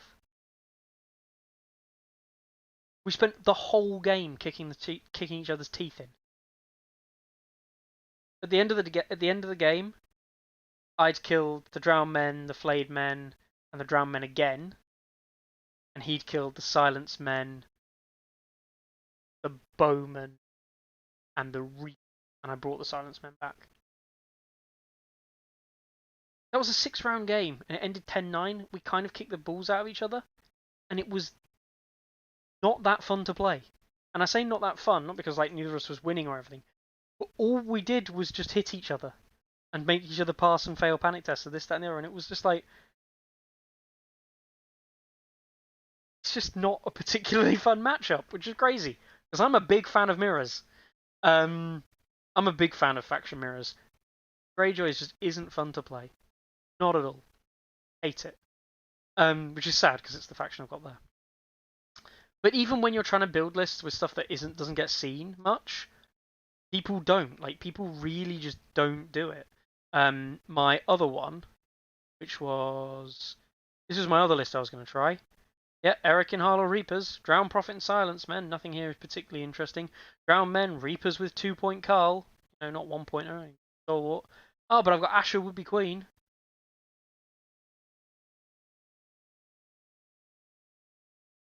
That's me pushing the boat out. And I'm trying to push the boat out. But I just look at things and I'm just like, it isn't that it's not worth trying. Like Ironmakers, it's not the word they're not worth trying. They don't even build around a theme or anything I want to do. Like, they just not interesting. And that's, I think, where I'm at a little bit at the moment, is seeing that people's list builds aren't interesting. Yeah. I'm going to load up this game, Gregor versus Kevin. And to be fair, player wanted to play competitively and look and go, look, it's a bunch of crossbowmen with Kevin, with Tyrion, with Knights of Cassie Rock, and Tywin, Varys, Peter. Right. I'm running Gregor in Red Cloaks, Sandor Red Cloaks, the Game Butcher Brigands, Tyrion in Gold Cloaks, Pycelle, Joffrey, Varys, Turncloak, whatever. This one. High Sparrow, Red Cloaks. Gold Cloaks with Barris and Selmy, because I think that's a fucking hilarious combo. Not good. Ramsey and Red Cloaks. Brigands. Joffrey, Tom and Cersei. And oh look. Gregor and Cassie Rock. Nice Cassie Rock. This one's double Red Cloaks. This game, I lost 2 units. Actually, I lost 3 units. He killed 1 unit at the very end of the game, which didn't matter. But I lost 2 units in that game because my opponent charged me with Knights of Cassie Rock. Played the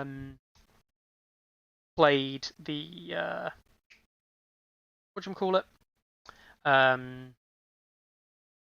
Played, oh my god, played Price of Failure on weakened Knights of Cassie Rock. Got 10 hits, regardless of what he rolled, and used a vulnerable token. One time because he set it up with Pycelle. Most of the time set up with Pycelle, of course. Used a vulnerable token. Got me down to like no wounds left, and then panic test killed me with Hemi Raw. And yep, counterplotted the Price of Failure, and got the counterplotted. And I was like, this is unbelievably sad.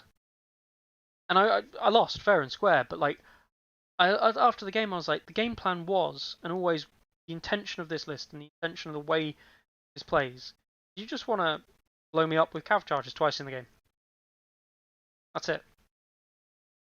That's all we care about.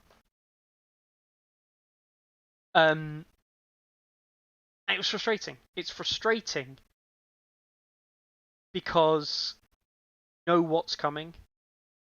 You know what's coming, and like Tywin at the top of the turn, great, cool. And then I Knights of Cassie Rock charging you, yep, cool. The same thing every time. It's the same. People use the same win condition, and sometimes, like, genuinely, sometimes they're like, "Oh, well, I'm gonna do this," and I honestly just get on with it. The only thing that matters here is if you roll a 1 for the charge, or if I roll a ton of good defensive saves. Because what you're doing is neither interesting, intuitive, innovative.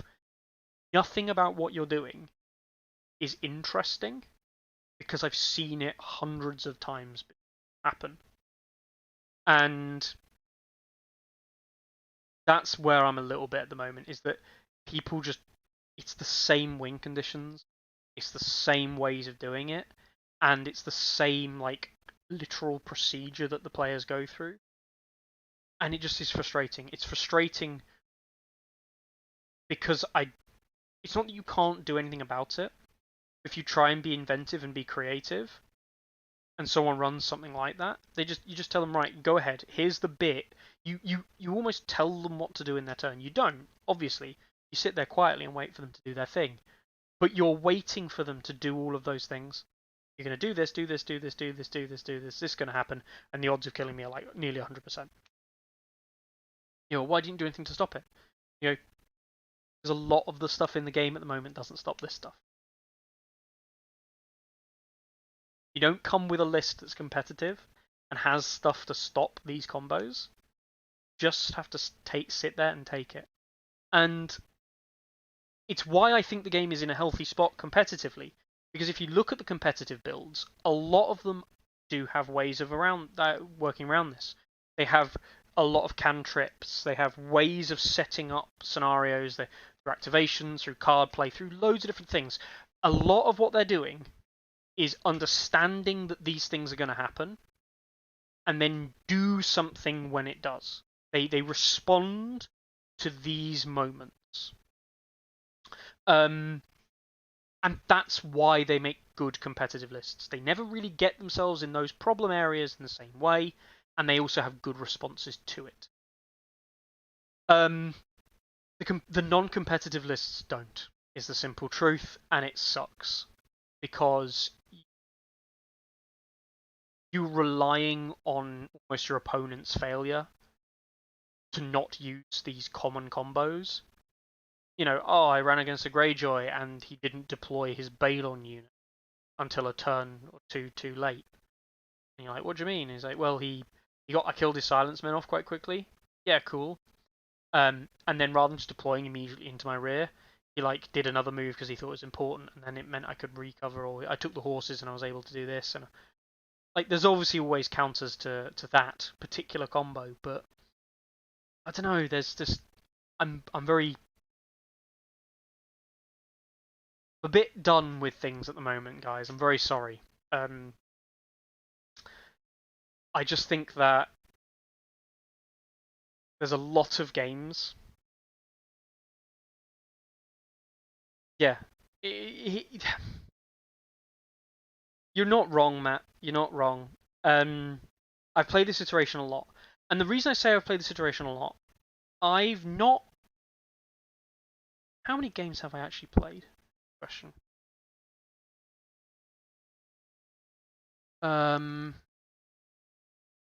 So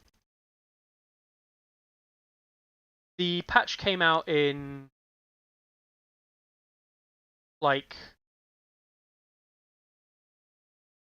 it was first weekend of August, right? Or second, is that right? I played. Yeah, so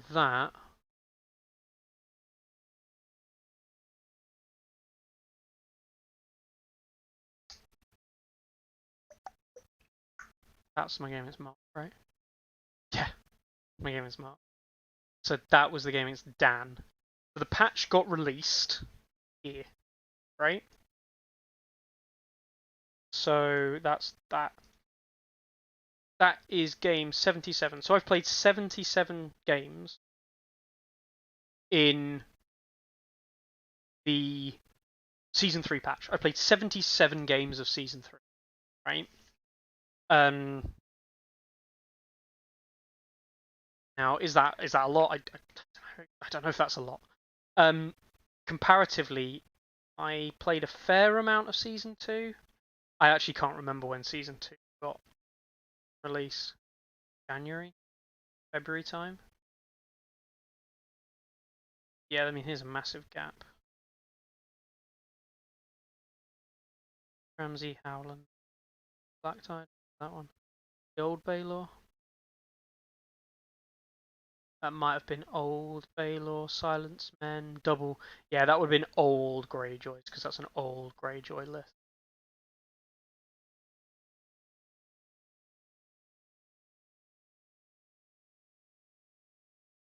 And that was a game again.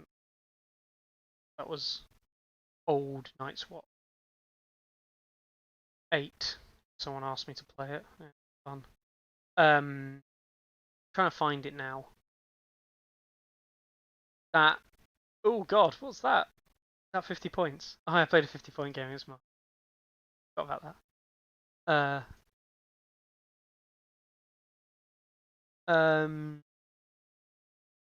He must have been around here.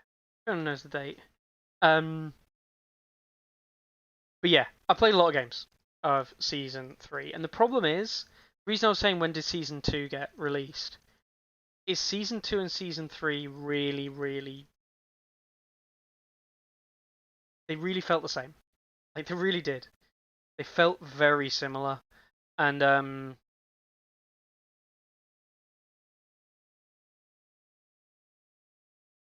like it's March last year. This is March last year. Yeah, that's old Varamir. Fairly.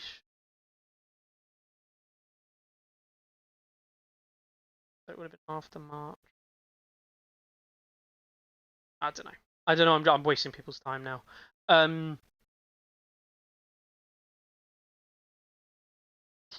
That was season 2, wasn't it? That was still season 2. That was season 2 because Lannister Halberd is down to 5 points. Right. That was season 2. So it would have been this week. But anyway, we're talking about 150, 160 games, give or take, season 2 and season 3. And I think the problem is that the same stuff that was being done in season 2 is being done in season 3, and it's the same stuff, the same people, it's the same things, it's the same play patterns. Everything is the same as it was, and I just think it's been too many games now. I could do homebrew's terrain rules, but I'm just not into that kind of stuff, Matt. As nice as it might be. Scenario rules just ban certain units. Yeah, I could. Again, these are all solutions. The problem is, like,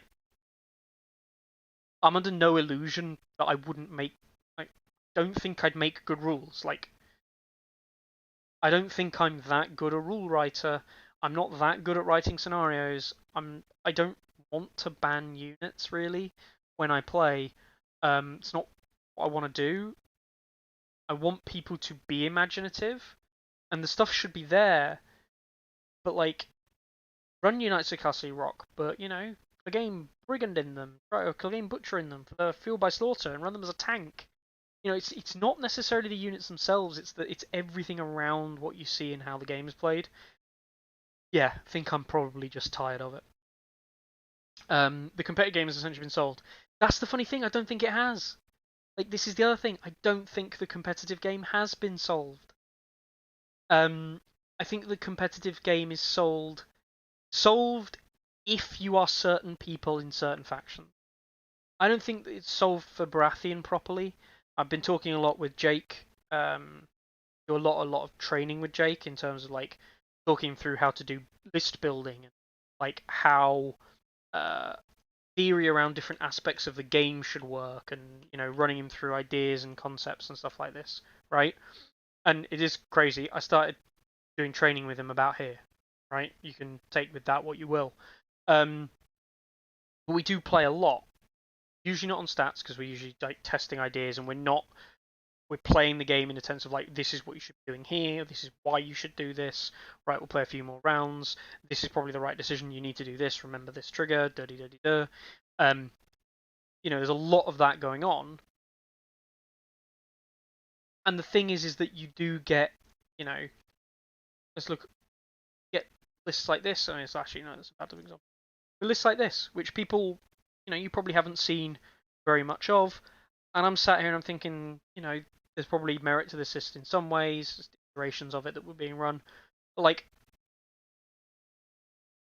this list is not, I'm not going to sit here and say this is my list, but it's also not really Jake's list. This is a list that has come about through a lot of discussion for Baratheon, and this is not the kind of thing that you'll see all the time. And that's not to say it's new. It's not to say it's unseen, but like,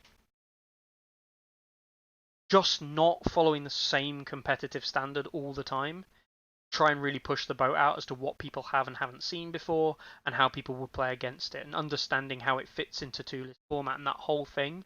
That whole cycle of like decision making from list building through to gameplay, through to list choice, through to understanding why your two lists work together. Like that whole cycle is what I did with Free Folk in like a competitive environment, and I enjoyed, and you end up with these builds that work, and I did it. I did it for season 2 and I got my answers, and season 3 came along and I didn't really have to do it again because the answers were the same.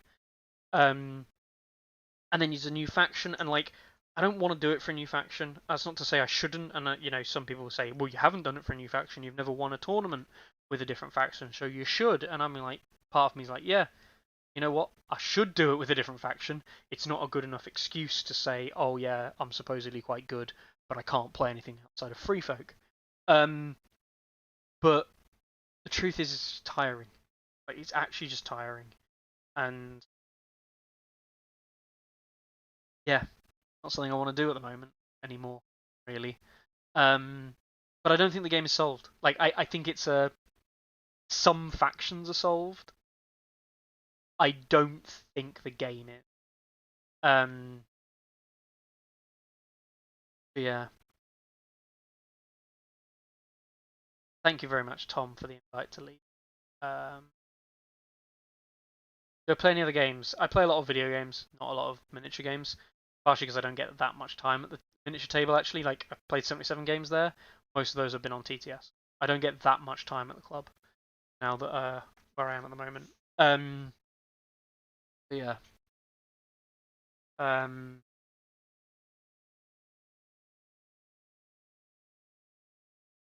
Most serious players are just fine as rule writers. They probably are, but like, actually writing and creating stuff, like, it's effort, first of all, that I'm not ironically willing to commit, which sounds crazy. I do a 2-hour show or whatever, once a week on a Monday, and want to do more stuff around this. But yeah, it's like, I don't know, it's just not something I have much passion in doing. And I think that's unfortunately where I'm going to lead to is, I really do enjoy the game. I really do enjoy playing the game. But unfortunately, it's one of the games at the moment where I enjoy the theory of playing it, and I enjoy the idea of building lists and doing cool stuff. So you get your beauties like this, where you get to run, yeah, sure, look, Tully Cavaliers went for a Guardian, it still makes the list, even though I'm trying to be novel. But then we get Brynden Tully in She-Bears, and this list is not about ramming this unit into people and making it unkillable. This list is about making She-Bears that just teeter on that middle edge of not dying, because they get the Dauntless Iron Resolve, Tully Cavalier heal, they're going to be on 5 morale, I'm going to put a Weirwood down 4 morale, Warcry, bang, healing, yes, love it. And it just doesn't work. Like, it doesn't work. And I know that this is not a good list. I know that this is bad. I know this is a pointless 2-point attachment. But I want to see they can be worked and how they can be worked, and I want to test the game. I want to really push the things out there, and unfortunately, I know from my competitive head, which is why I get so annoyed and frustrated. I know that this is dumb. I know that this is stupid. I know that this is bad. And it just annoys me with how bad a lot of the stuff in the game. Because there's a hell of a lot of stuff. Like, a hell of a lot of the stuff in this game where I bet people don't even know the rules. Does anyone know what that guy does? Most people won't know. Rickard Karstark. 2-point attachment. Remember rightly, he has the auto 6 charge if he fails a morale check, and it's not fueled by slaughter, I think. Might be fueled by slaughter. No, he has Stark Fury, the old Stark Fury. Is that right? Yeah, uncontrollable rage and old Stark Fury.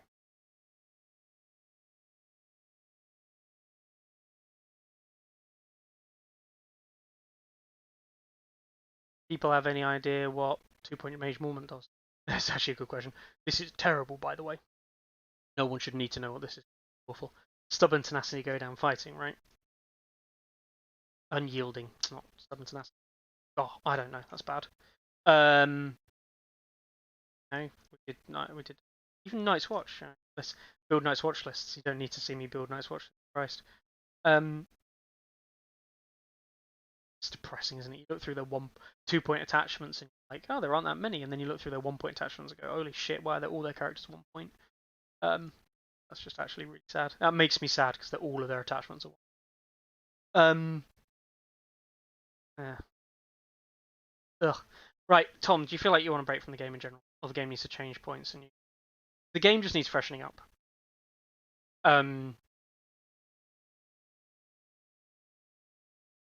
It's difficult for me to say it because I obviously want to promote the game a lot and talk about the game being in a positive light. The game is boring, and I don't mean the game as in the current balance is boring. I mean the game is boring. The gameplay mechanics and a lot of what was good in like understanding how to use gameplay mechanics and the way the game works in like a wider context has been the same. You know, I joke about this, but it's been the same for 4 competitive seasons. 2021, you stood there and get shot, and the commander scoring made the games different, but like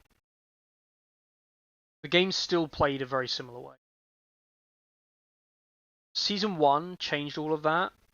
It made the game probably a lot better, but out of the ashes came Mance, which, you know, ruined the competitive aspect of the game, basically.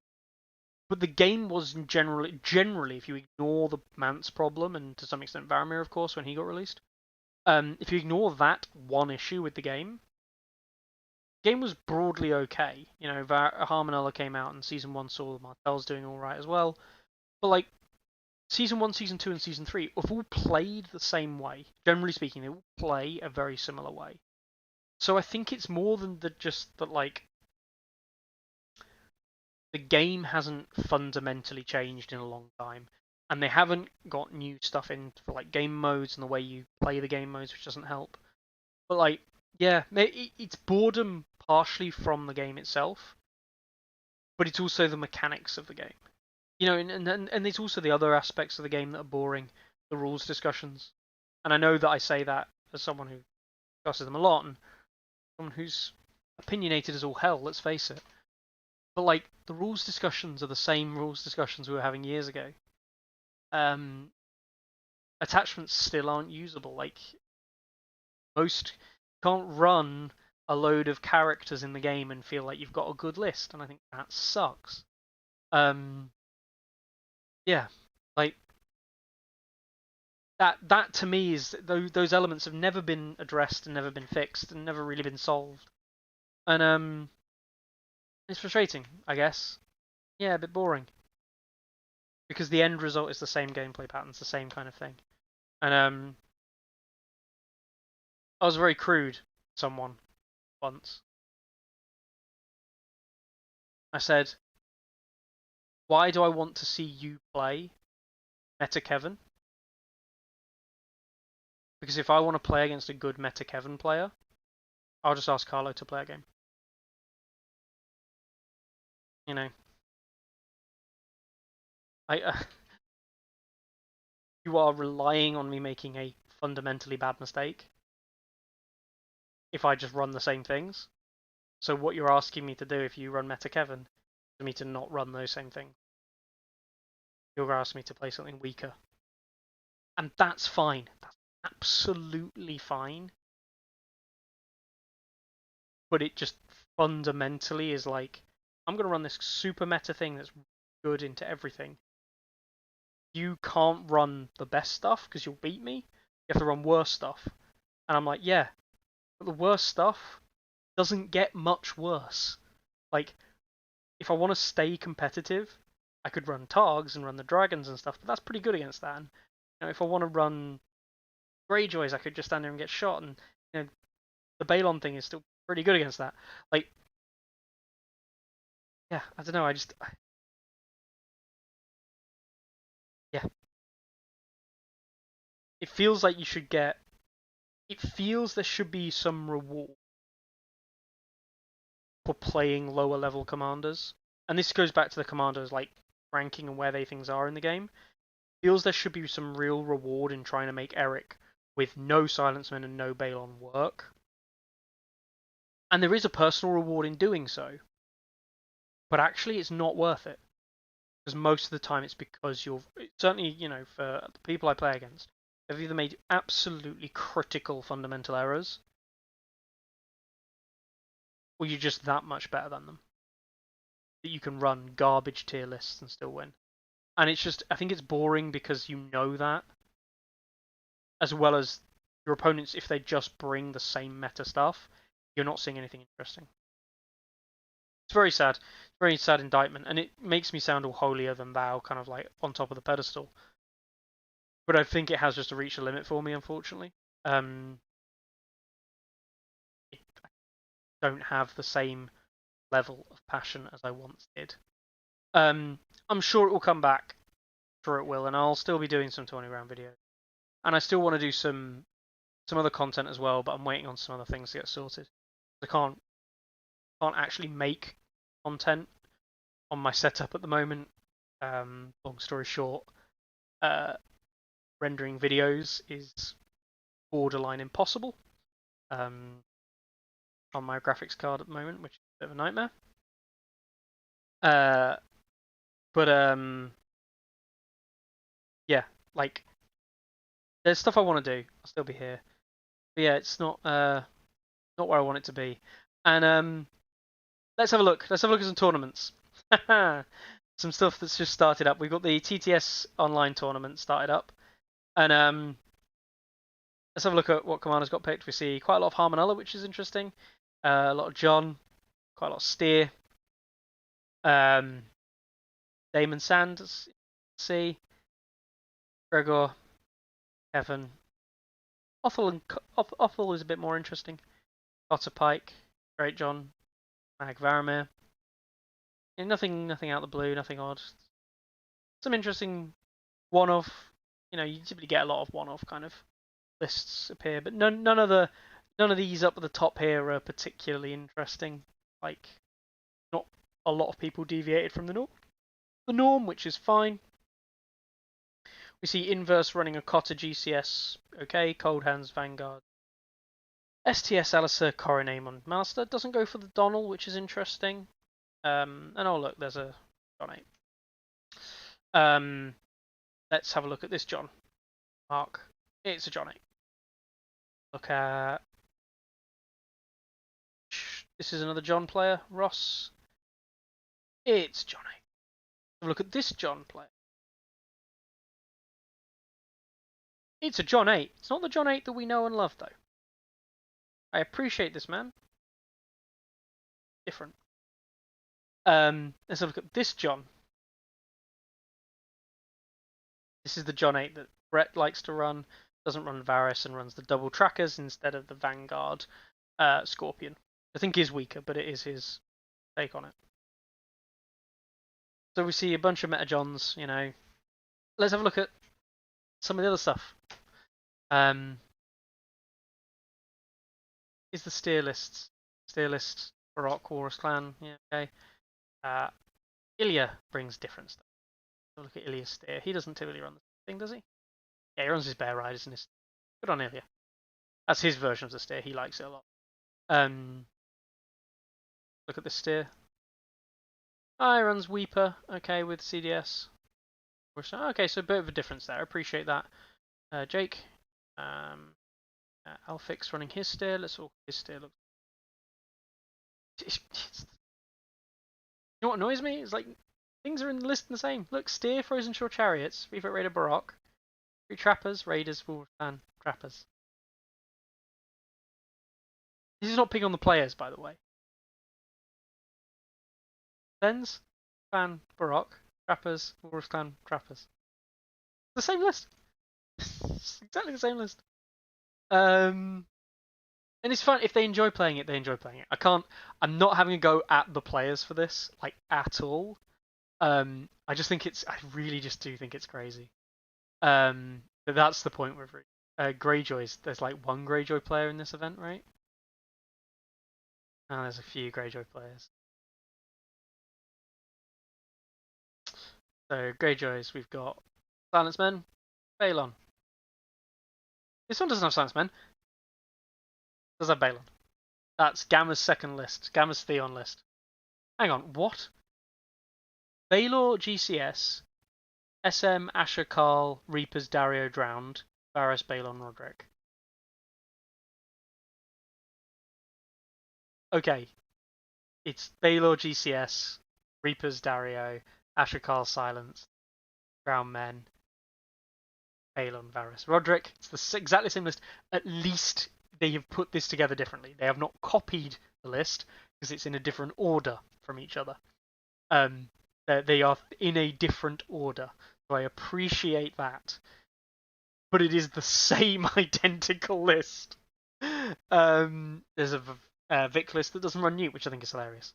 I think it's mental, by the way, that Vic lists exist and are competitive and they don't run Newt.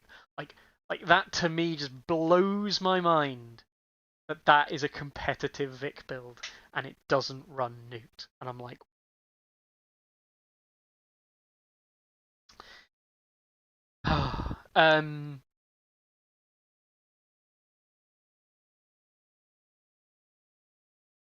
it is late April, isn't it, Tom? I will have to look at that actually.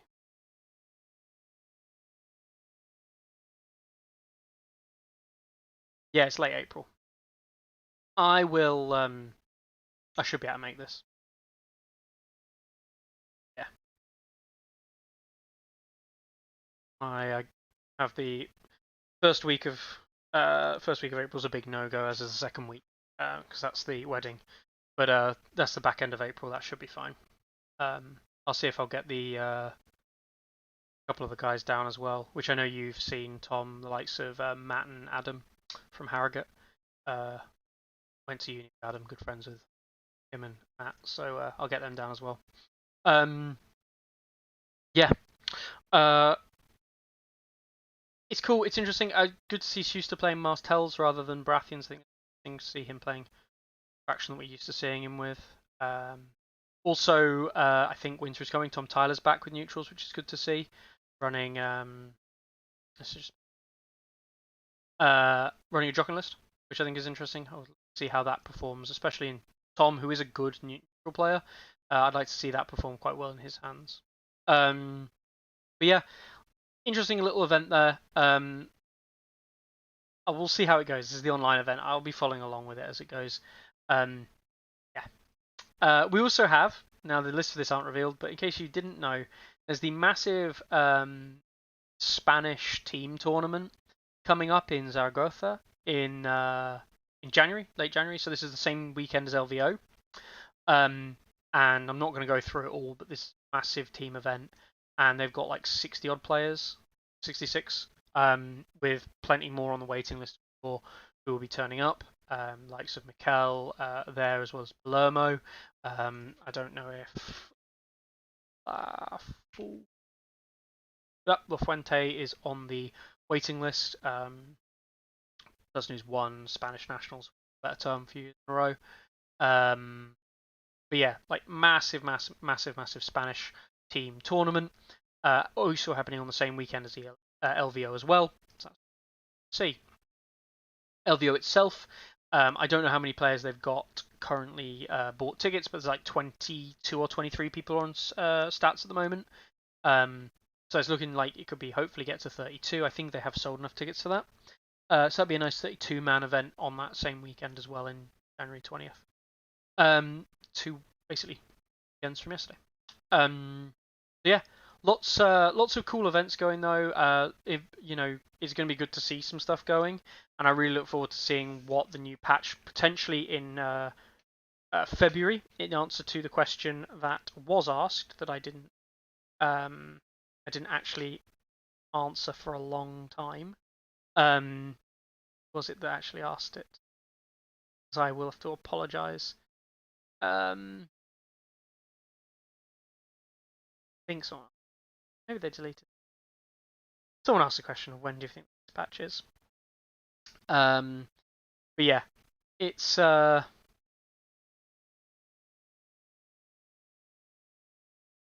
a lot to look forward to. There is a lot to look forward to, and I am down on things. But that's because I am, not because the game is something to be down on. Explore, have fun, enjoy the game. It is enjoyable. Explore the game. Don't just feel like you have to run the same stuff that people run, because yeah, if you want to run competitive lists, that's fine. I'm never gonna be against people running competitive lists. I think I'm against having to think about that side of the game, probably, for the moment. And yeah, enjoy yourself. That's what it's for. Enjoy yourself, and the games you've got, and what you have planned store.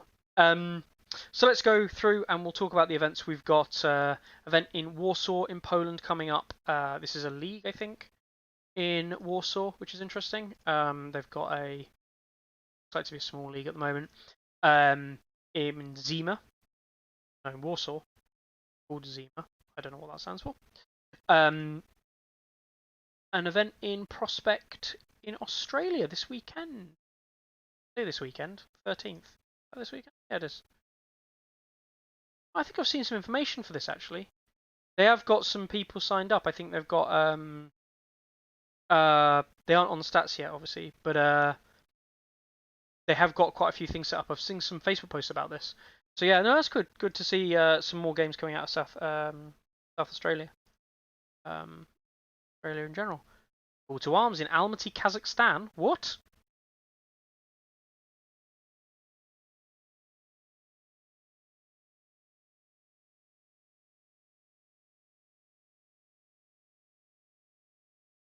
Who'd have thought that? Who'd have thought? I mean, anyone bets? Anyone's bet that Kazakhstan would be near the top of tournaments happening this weekend. It's only an 8-man tournament, but it's an 8-man tournament in Kazakhstan. Love it, absolutely love it. 100%, fantastic. Big up Kazakhstan and the tournament there in Call to Arms. I really hope that goes really well. That's awesome. Nordic Tabletop Showdown happening in Denmark this weekend as well. Yep, classic load of the Nords going along. The Danes. That is fantastic to see as well this weekend. Event in Krakow. That's the. I don't know which group this is in Krakow. Not one I recognise. Is it players I recognise? Yeah, Gremlin, name I've seen before. Bit of a different group though. Wads too. I remember him because he's got a flag. Yeah, so not one of the classic, very super active groups, but one of the more offshoot active groups. Ones you don't recognise as much, but they definitely are active. Outer Rim 40-point event in Germany this weekend. Bolter putting on an event in Reclaw this weekend as well. Yeah, the big. This is not a big. Sorry, this is another. The 19th tournament in Barcelona. At this venue. These put on loads of events all the time, and Pablo BCN guy, name I definitely there. Random Storm 4 in Radom, Polska. Radom is the place. Random is what they've called it. Interesting. An event in Albion Street, Wakefield, Massachusetts at the Hobby Bunker. Winter is here. Fantastic. Marietta Mummers tournament in Marietta, Georgia. Clovis, California, Ender's Game Ender's Games always put on events over there, so that's great. As well, an event in Russia. Or Ukraine. Russia. No, that's Russia. Cardboard Corner Cafe in Overland Park in Kansas City. Kansas. Overland Park, actually. It was not Kansas City. Overland Park is Kansas City. Yeah. Stupid. Red Cap. Yeah, cool. So he's off running that event, / attending that event. That'll be good for the KC crew. And then obviously on to Las Vegas after. So yeah, 1, 2, 3, 4, 5, 6, 7, 8, 9, 10, 11, 12, 13, 14, with Poland obviously leading the way, but Kazakhstan, big up Kazakhstan. All right then, guys. Well, I appreciate you listening to my absolutely awful ramblings today. I really hope that you'll enjoy the rest of your games, enjoy your time playing and generally exploring the game. Clovis, let's go! Answer to the Booze King, what 3 changes would I make?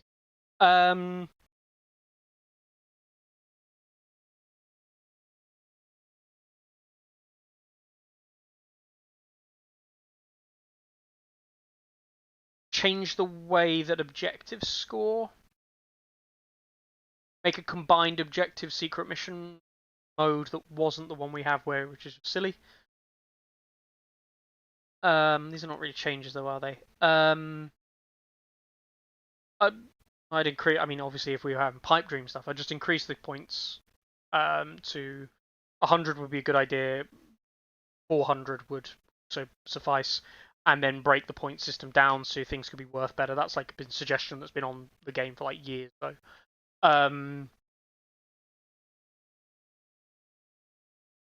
change the way the tactics board works so that crowns is different, and change the way that zone kickers for tactics board stuff works, so that claiming tactics zones is more impactful.